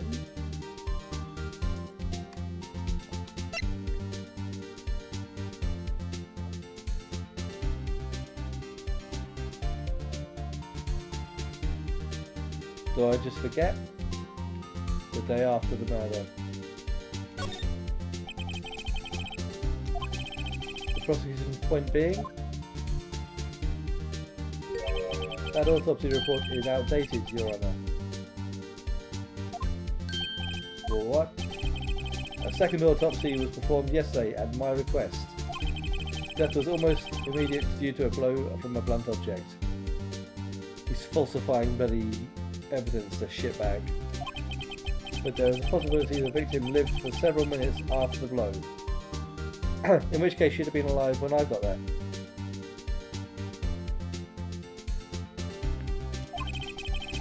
I received these results this morning. No way. Your Honour, it's quite easy to imagine that the victim did have time to write Maya, but I arrived there while Maya was still right next to her. That is all. I see. Damn you, Edgeworth. I should have known you'd have something up your sleeve. Why, Miss Wright, you look shocked. Something you want to say?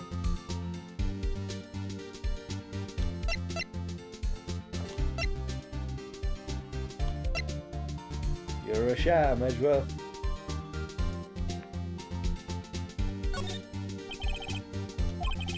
I've heard there's nothing you won't do to get a verdict. What reason could you possibly have had to request a second autopsy report? Mr. Wright, the defence will refrain from personal attacks on the prosecution. No matter, Your Honour. Mr. Wright, say what you will, the evidence in this report is undeniable. Your Honour, I submit this report to the court. But it's late. The court accepts the evidence. Well, Your Honour, the evidence strongly suggests the victim was identifying the killer. I suppose that's the obvious conclusion, yes. Darn, this isn't good. The prosecution would like to call its next witness. The poor innocent girl saw the murder with her own eyes. Let the witness, Miss April May, take the stand. Exactly what part of her is innocent?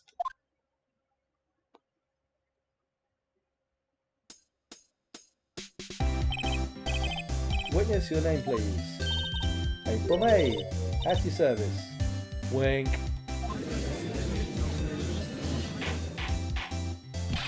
Order. An introduction should not require any reaction from the crowd. The witness will refrain from... I nearly...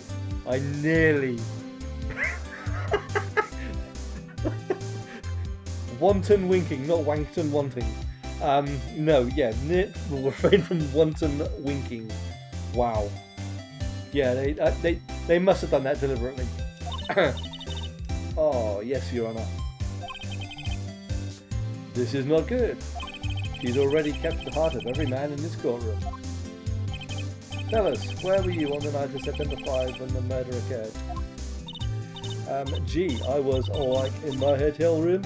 I checked in right after lunch. And this hotel is directly across from the Fay & Co. law offices. That's right, big boy. Please testify to the court about what you saw.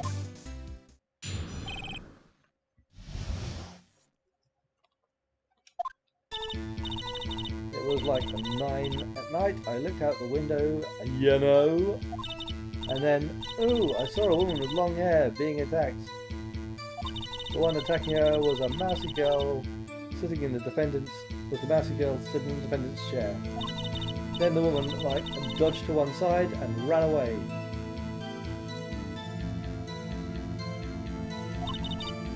That girl, she caught up to her and she hit her. Then the woman with the long hair, she kind of slumped. The end. That's all I saw. Every little bitsy witsy. Didn't see me at the window, but I saw you. Well, Your Honour, I see. It is a remarkably solid testimony. I don't see a need to trouble the witness any. Well, wait, Your Honour. Yes, Mr. Wright. What about my cross-examination? I thought the witness's testimony just now was quite firm, didn't you? You were looking at something else, weren't you, mate? Mr. Wright, I understand you are Miss Mia Faye's understudy, were you not? You must know her techniques well. Her cowardly way of finding tiny faults in perfectly good testimonies. Hey, how dare you? Well, Mr. Wright, will you cross-examine the witness? Yes, I'm doing it. Yeah! I'll gladly proceed with the cross-examination, if only because I have a feeling Edgeworth doesn't want me to. She has to have some weaknesses. Very well, you may begin your cross-examination. Okay. Here we go. It was like 9 at night. I looked at the window, you know. And then, ooh, I saw a woman with long hair being attacked.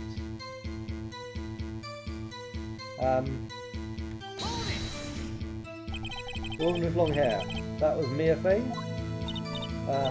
Slender, sort of, well, some people might say pretty, if that's your thing. Your thing? And the person attacking her?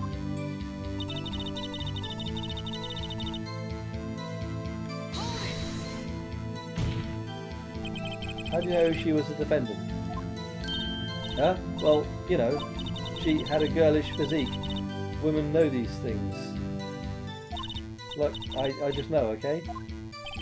There was only one person at the scene of the crime with a short, girlish figure. The testimony is bulletproof, Your Honour. He's right. No, he's not. I question the testimony. Hold on a minute. That testimony stinks. Well, what? Miss May, I'm willing to bet that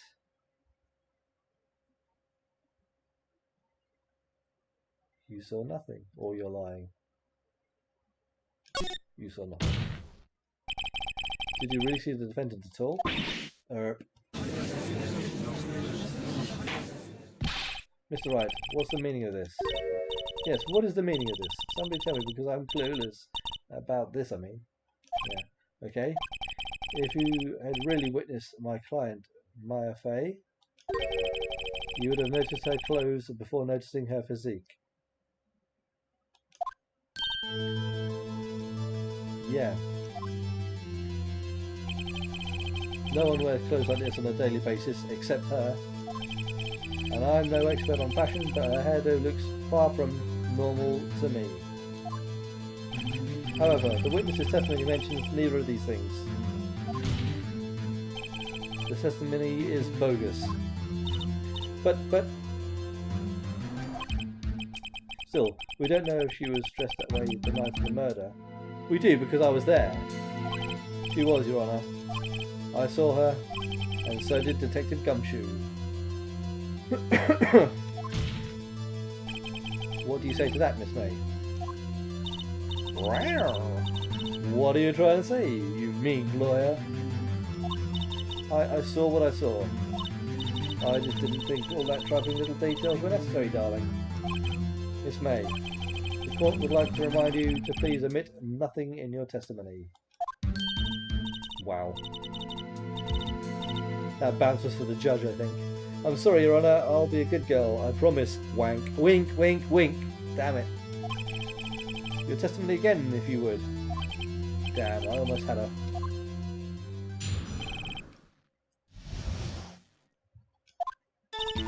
I did see everything, I did! The victim, the woman, dodged the first attack and ran off to the right. Then the girl in the hippie clothes ran after her. And she hit her with that weapon. I saw it, I did. That clock, the kind of statue-y clock, the thinker, I think. How does she know it's a clock? Well, does the accuracy of my report startle you? Tee-hee. I see. I only wish you had been so detailed from the beginning. Please begin the cross-examination. Right. I did see everything, I did. The victim, the woman, dodged the first attack and ran off to the right. Then the girl in the hippie clothes ran after her. How convenient of you to remember her hippie clothes. That's what that's what she was wearing. Oh, and her hair was all done up like a bun. Sigh. What happened then? And she hit the woman with a weapon. I saw it, I did. That clock. Clock? Didn't this come up in another testimony recently? Well, don't look so sour, Mr. Lawyer. You can't win them all. No, but I have a feeling I'm onto something now.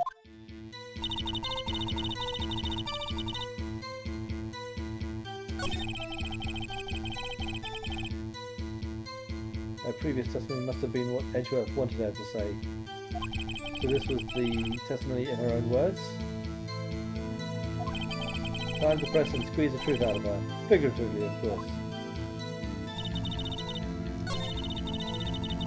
So Professor Decker ran off to the right.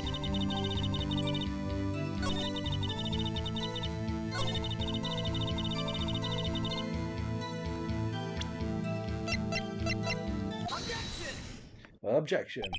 Miss May, what you said just now was quite revealing. Revealing? Oh, you'd like that, wouldn't you? Naughty Mr. Lawyer. Giggity giggity. You just said that this statue of the Thinker was a clock. But there's no way of knowing that just by looking at it from the distance. She did anyway. Another person in much the same position as you recently called this a clock too. And he was found guilty of murder. Order, order. Miss May, can you explain how you know this was a clock? Who? The witness saw the murder with her own eyes. That's all the important here. No, it's not. Nope. No, I won't. But questions are all I have, Your Honour. And as you may recall, I've caught murderers with these questions before. Well, only once. Objection sustained. You may continue to question the witness. Phew, that was close. If he stopped me there, the trial would have been over. Yeah, it would have been. What? So, what happens now? What happens now is you answer my questions. How did you know it was a clock?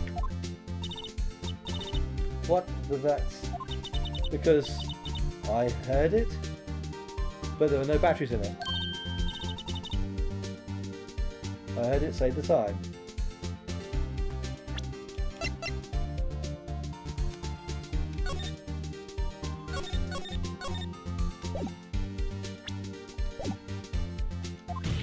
But you couldn't have done.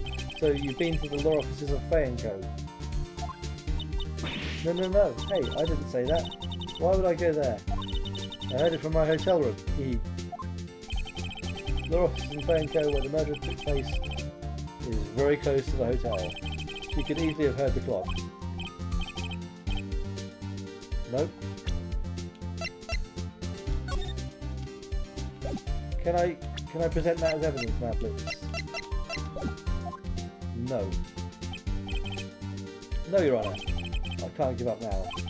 I'm not satisfied because she couldn't have heard it. It couldn't have rung.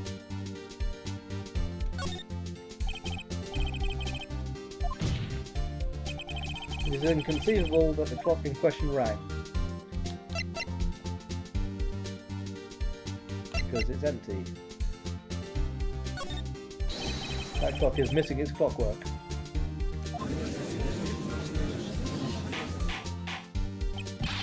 How could you possibly just take a look right now? Oh, see anything interesting, Your Honour? It is as the defence says. This clock is missing its clockwork. It's quite empty. Mr. Wright, would you care to explain to the court the meaning of this? It is as you can see. The clock was empty. It couldn't have rung. Therefore, this witness is a big fat liar. Fat? that stung. Well, Miss May? Tusk. Quite a show you put on for us, Mr. Wright. He knew the clock was empty. Somehow. He knew. Well, yeah, because he's been tapping the flaming phone. I'm afraid you've forgotten one thing, however. Indeed, the clock is empty. As you say, it can't ring. However, we must ask, when was the clockwork removed? If it was after the witness heard the clock, then there is no contradiction. Now I have a phone message. That's true. That is a possibility. The clock might have been emptied after she heard it. And that is exactly what happened, Your Honour. Well, Mr. Wright, can you prove when the clockwork was removed? Oh, impossible, of course. I have proof. What? Wasn't it you who told me proof is everything? Well, I was listening. And now I'll show you the proof you like so much. The evidence that proves when the clockwork was removed is... Take a look at this. That's a very cute cell phone. Oh, hoo! You have a girly phone. Oh, wait. This isn't my phone. Listen. This is the defendant's cell phone, and it contains a recording of a conversation she had with the victim on the day of the murder. Order! The defendant's cell phone? This wasn't brought to my attention. Perhaps Detective Gumshoe overlooked it? Grumble. The good detective better remember he's up for evaluation soon. Wow. Detectives are up for evaluation. I thought maybe like, the bosses would be, but I don't know if the actual individual detectives would be. So just have a quick drink. I've got to say, I'm starting to feel bad for the big fella. Let's hear the conversation. Beep. So you just want me to hold on to the thinker for you then? If you could. I should probably tell you, the clock isn't talking right now. Huh? It's not working? That's lame. I had to take the clockwork out, sorry.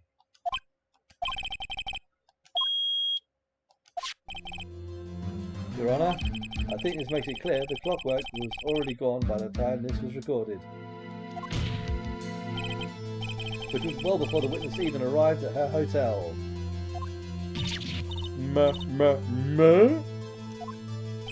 Well, Miss May, would you care to explain this to the court? Just how did you know that weapon was a clock? Well, isn't it obvious? Nope, I saw that clock before. What store was that again? I go to so many. Oops, another bounce for the judge. I forgot. Wink. So the witness had seen it before, that would make sense. Does the defence have any objections, Mr. Wright? Yes. It was custom made. The witness claims she had seen it before, but this directly contradicts a piece of evidence already submitted to this court. Well then, let's see it. Please produce this evidence that will prove the witness had not seen this clock before. I mean...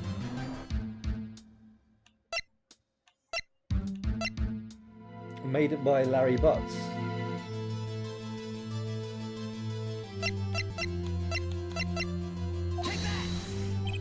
It's simple. This clock was never in any store, ever. But what? A friend of mine made that clock. Only two exist in the world, and the one that isn't here is in the police custody.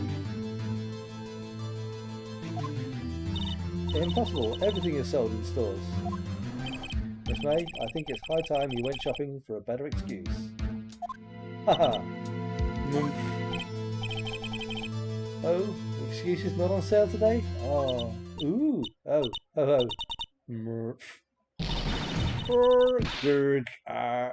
Oh no, is she about to rip her face off and become... Oh dear. What's it to you, porcupine head? Wow. She turned. That stupid clock doesn't matter, okay? She did it, and she should die for it. Die! Well, whoa. Let's not get ahead of ourselves. So this is a court of law, and the witness will remain calm. Oh. Oh. Silly me. Grunt. Did I like lose it? I guess I did. Tee hee, bounce bounce, wink. Scary. Yeah. Miss May, let me ask. Tell me, how did you know the weapon was a clock? Oh dear. Does the defense have an opinion on this behaviour? Okay, this is it. Yes, Your Honour. Allow me to explain how I see the truth of the matter. Miss April May, you knew the weapon was a clock because you had heard about it. The witness had never held the clock in her hand. However, she had heard that it was a clock.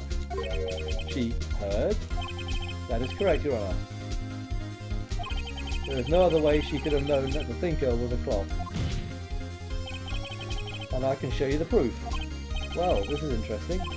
Let's see it. I'm sure I should have put this into evidence at some point. Show me evidence proving that the witness heard the murder weapon was a clock. Take that. Have a look at this. Huh? Who? That? Hey? Hey? I found this in Miss May's room. Mr. Wright, please explain to the court what this is. Miss April May, you were tapping the victim, Miss Maya Fay's phone, were you not? Ooh! Ooh! Objection! Your Honour, this is irrelevant. I'm not entirely sure that it is. Objection overruled. Middle finger. It troubles me that our witness was in possession of a wiretap. This is outrageous. Does the defence truly claim that the witness was tapping her phone? Absolutely. Even if that was the case, which it's not, you still have to prove one thing. Did the victim ever say that the weapon was a clock on the phone? She did. She said she had removed the clockwork. Can you prove that? I think not. Oh yeah? I think I can. It's simple. What? Here's my proof. The proof that the victim said on the phone that the weapon of the clock is...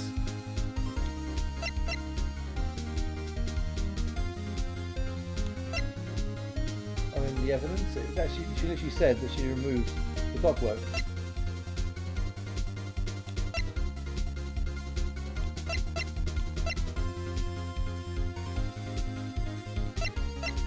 So it's the same evidence again. I'm just double checking just to make sure I'm not going to mess this up completely.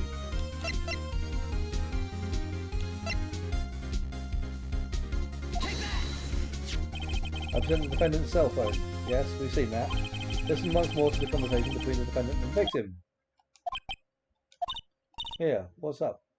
You haven't called in a while. Well, actually there's something I want you to hold on to for me. Again, what's it this time? It's a clock. It's made to look like a statue of the thinker, and it tells you the time. Miss April May, you used a wiretap to listen to this conversation. That's how you knew the thinker was a clock. Am I wrong? I... Objection! Your Honour, this is ridiculous. Your Honour, look at the witness's face. Does she seem amused to you? The defence demands an answer. La la la la la la la la la la la la la. Witness, answer the question. Did you tap her phone? Miss May. Shut up, all of you. So unfair. What gives you the right to... You liar.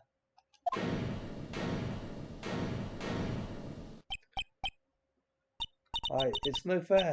All of you ganging up on me like that. Oh, I'm a bad girl, is it? Is it like that? Is that it? Is that it? Is it? Oh my god, waterworks. That did it. The court's seen the real Miss April May now. Now to deal the final blow.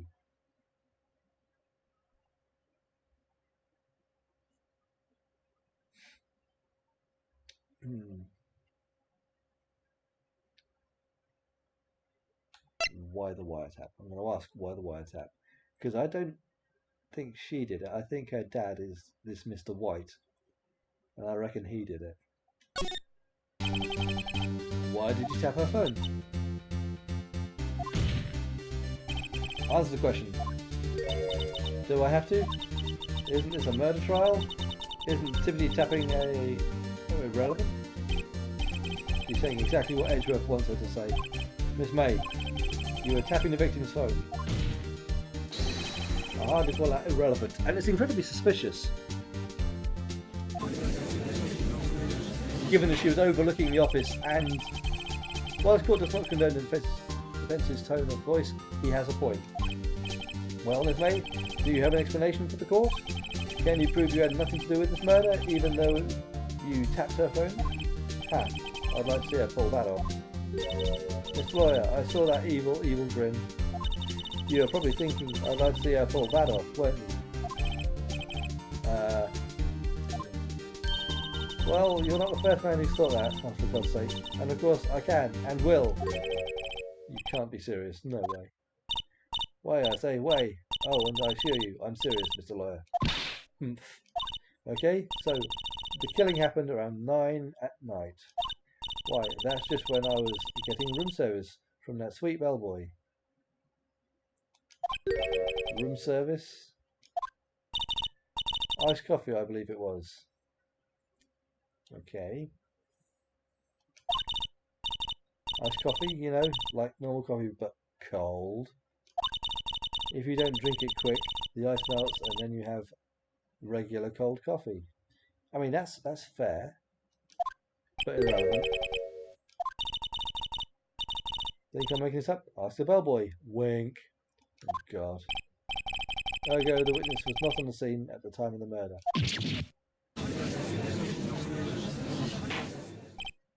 So where does that leave us? It is my greatest pleasure to inform you that the witness appears to have been tapping the victim's telephone. However, that is a separate crime with no bearing on the current case whatsoever. It also does make her testimony a bit sort of irrelevant. The testimony stands, she saw the defendant, Miss Maya Fay, commit the murder. No, they're going to let her just walk away. There's no way I can witness unless I tie Miss May to the murder somehow. Well, does the defence have something to say? Well, come on, think of something. Call the bellboy as a witness? The defence would like to call the hotel bellboy as a witness. There's something suspicious here, and I'm going to get to the bottom of it. I think you've sunk him quite low enough already. Okay. I object to calling the bellboy. Why? He's her only alibi. Because I hold back the wiretapping had nothing to do with the killing. But he's her only alibi. However, if you agree to one condition, I'll consent to calling this witness. Condition. If Miss April May's alibi is not called into question after you examine the bellboy, then you will recognise that Miss April May was not the killer, thus she is innocent. And thereby you must also accept the verdict of guilty for Miss Maya Fay. That is my condition. Right, okay. Wow, this is getting tense now, isn't it? The music started and everything. It's getting all music-y. What? I'd better find something suspicious in that bellboy's testimony. Otherwise Maya will be declared guilty on the spot. What should I do? I'm going to accept the condition, otherwise I'll be just giving up. Alright, I've got nothing to lose, except for, well, everything. Understood. I accept your condition. Fool! Fool, you fell right into my trap. I was that bellboy. Okay. Uh-oh. Wait. Very well. The court calls the hotel bellboy to the stand. He's got about a 20-minute commute, but, you know, yeah.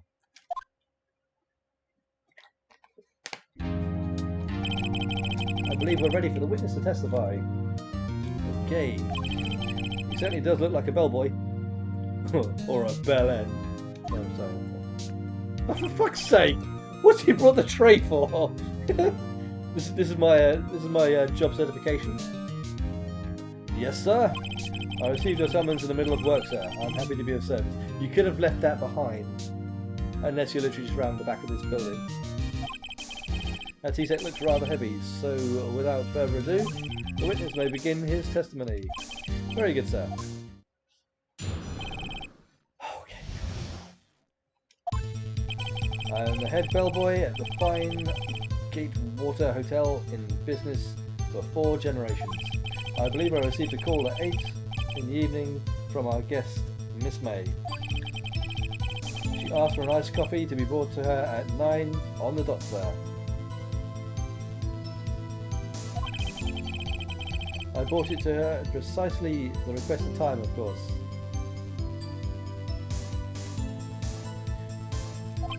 And I delivered the iced coffee to our guest, Miss May herself. By defeat, the defence may begin its cross-examination. Suspicious that she wants it exactly at 9. Right, I'm ready, I hope. This is it. If I can't prove Miss May was involved with the murder now, my art will be finished. Okay. Deep breath.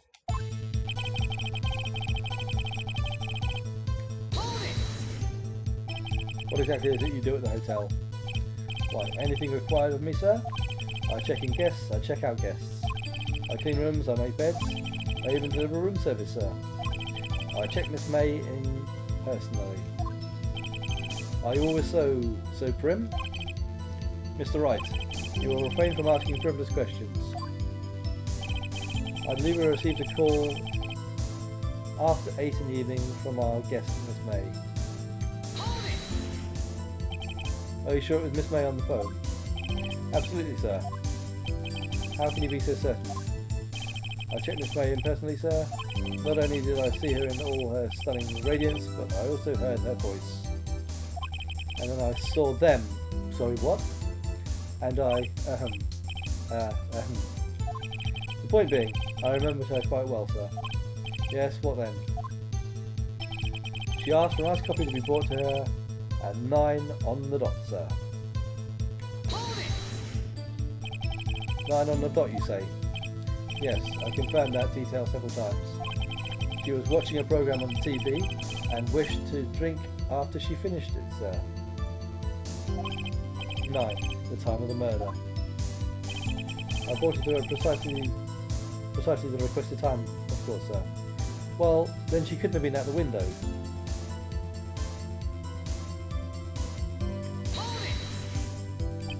Precisely 9 then. Precisely, exactly. And most definitely, sir, 9 PM. Well, that's exactly when they said that the murder actually happened. How can you be so sure?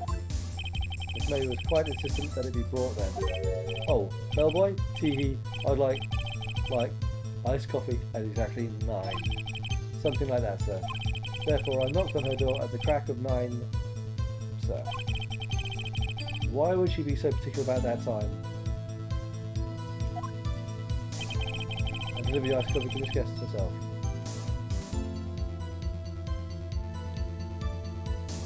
So basically,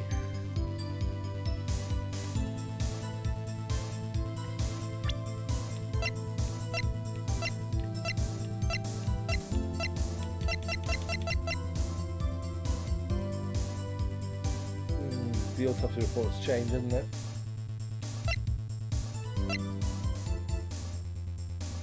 Broken beyond all recognition.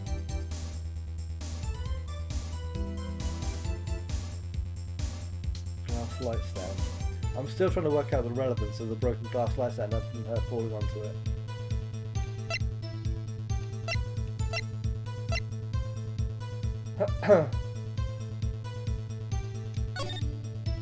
That's the law officer.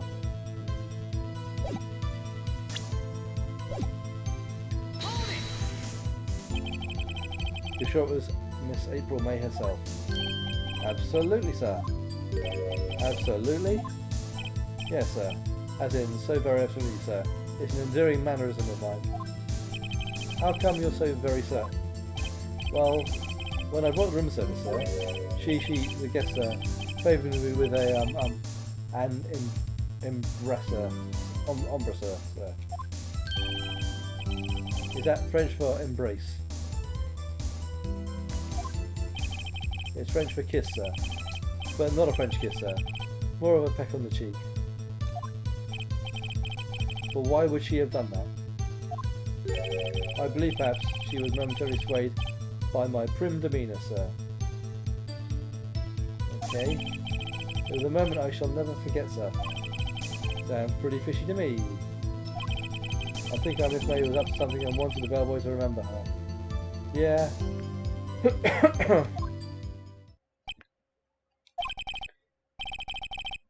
It's no good, there's nothing there. Is that it? Oh God. Finally, you understand. This bellboy has absolutely no reason to lie. Now, if you have any decency, you will end this rather tedious cross-examination here. It was a bit tedious. The witness may leave the stand. I can't let this happen, can I?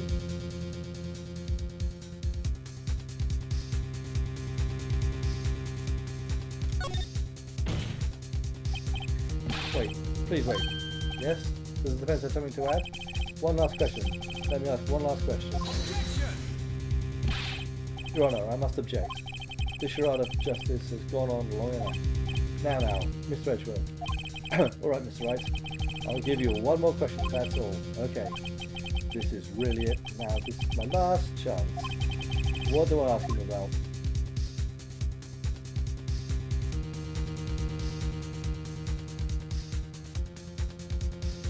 Holy shit.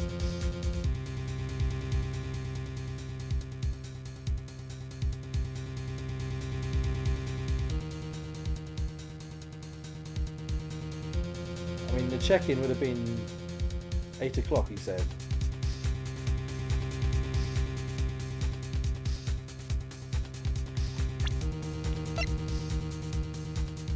Check-in was at 8 o'clock.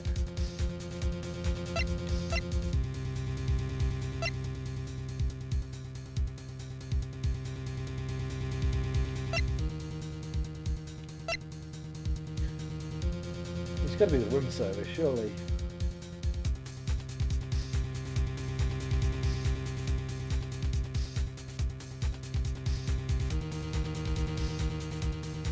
Actually, did he say what time she checked in?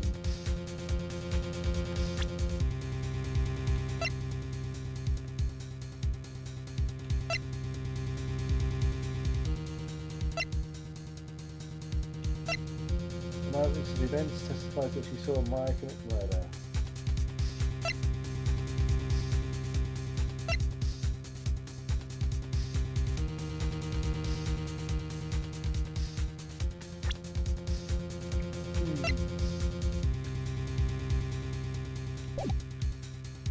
I mean, what would bed making have to do with anything?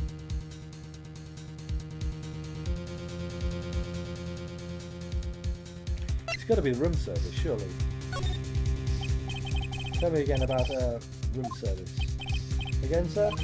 Exactly 9. I delivered room service to Miss May in room 303. The guest had requested iced coffee. $18 was the charge, as I recall. I see. $18? Doesn't that seem a bit expensive? Yes, well, iced coffee for 2, you know. And we don't skimp on the ice, sir. Yeah. What did he say? What did you say? Rather quite. Oh boy, tell us the truth now. Was someone else staying in Miss May's room? I object. That was objectionable. It was devastating to your case, possibly. Objection overruled. The witness will answer the question. Yes, I see. Why did you not mention this in your testimony? Well, sir, you didn't ask. Nice try. That's the sort of thing you're normally supposed to mention. Ah, yes, quite. Indeed. It was the good barrister there, Miss Redruth, who, okay. He asked me not to mention it if it wasn't specifically asked there. Oof. Mimi, middle finger. You fool. You fool. I've done it. I've won. Miss April May checked into a twin room with a man. Correct. Mr. White? Yes, sir. Then, when you bought the room service, you didn't see that man in the room? That's right, sir. Your Honour, we have just learned of another person involved who may have been the murderer. In light of this new fact, I hope that it's impossible to judge the defendant. Wouldn't you agree, Mr. Roachworth? And who, Mr. Wright? Who is this other person? Simple, it was.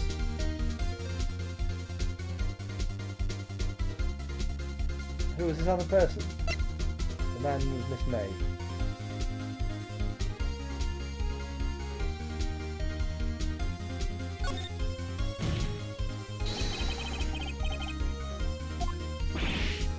Oof.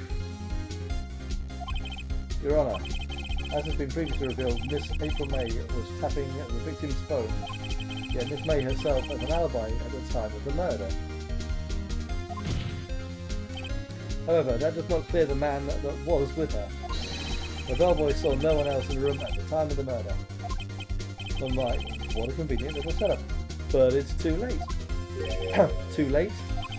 I suppose you'd like it if it was too late, wouldn't you?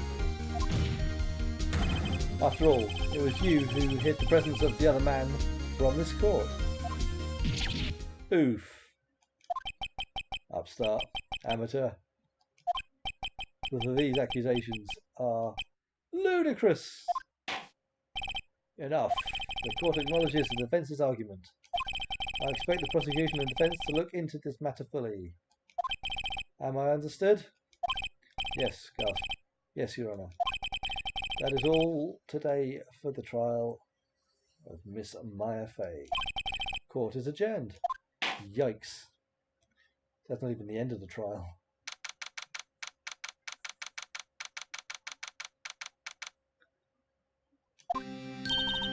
Mr. Wright, you were amazing in there. Really? I think I might be your newest fan. Wow. You might get the death sentence still, but you know, I was just doing my job, you know. Then again, that other attorney was pretty cool too. No, he was an arse. He was trying to get you convicted. That face of his, with his eyes wide and trembling lips, it sent shivers up my spine. It should have done. He was trying to get you convicted. If you say so. So, what happens with me? Do I get to go home now? Well, no, I don't think so. Not yet. Oh, I see. But I got a great lead in today's trial. A lead? That man with Miss May. He's the key. Oh, I get it. Mr. White. What happened to Miss May after that, anyway? I heard they arrested her. I guess she's learning her charms won't work everywhere. She's probably at the detention centre now. Have to go down there later. Anyway, this case is far from closed. Yes, sir. I'm going to find out more about this man. Do you think he was the one who... Maybe so. Sis, don't worry. I'll find him by tomorrow. I promise. I'm counting on you. I asked for a full record of April May's testimony. I thought it might come in handy during the trial tomorrow. But now that I have it, I'm not so sure. Most of her testimony was all lies. In fact, there's only one part that hasn't been stricken from the record. The victim dodged an attack, then ran to the right, but she was caught and struck. Okay. I don't know how much good this will do me at all now. Anyway, time to hit the pavement and do some investigating. Maya doesn't belong in that detention centre, and it's up to me to set her free. Yes, to be continued. And I think that's quite relevant because I think I'm going to close up the stream for there because that's been pretty intense. Yes, we will save. Yes, we will save. We'll save it over episode 1, the top one. Yeah. So yeah. Yeah. So yeah. Thank you for tuning in. Hope you've enjoyed watching that because that's been very silly. Yeah. Like I say, I'd kind of got an idea of what the game was about prior to playing it, but I'd never really seen more than just like a few like quick snap clips of it, and a few characters mentioned, and yeah, it's a bit more intense in in person when you're trying to sort of find all the clues and find all the actual faults in the actual arguments. I don't envy actual real attorneys and lawyers and stuff like that because their job is tough. But yeah, thank you for tuning in. Hope you've enjoyed watching along. I'll hopefully be playing some more of this. I might say give us another go tomorrow. I will catch you again soon.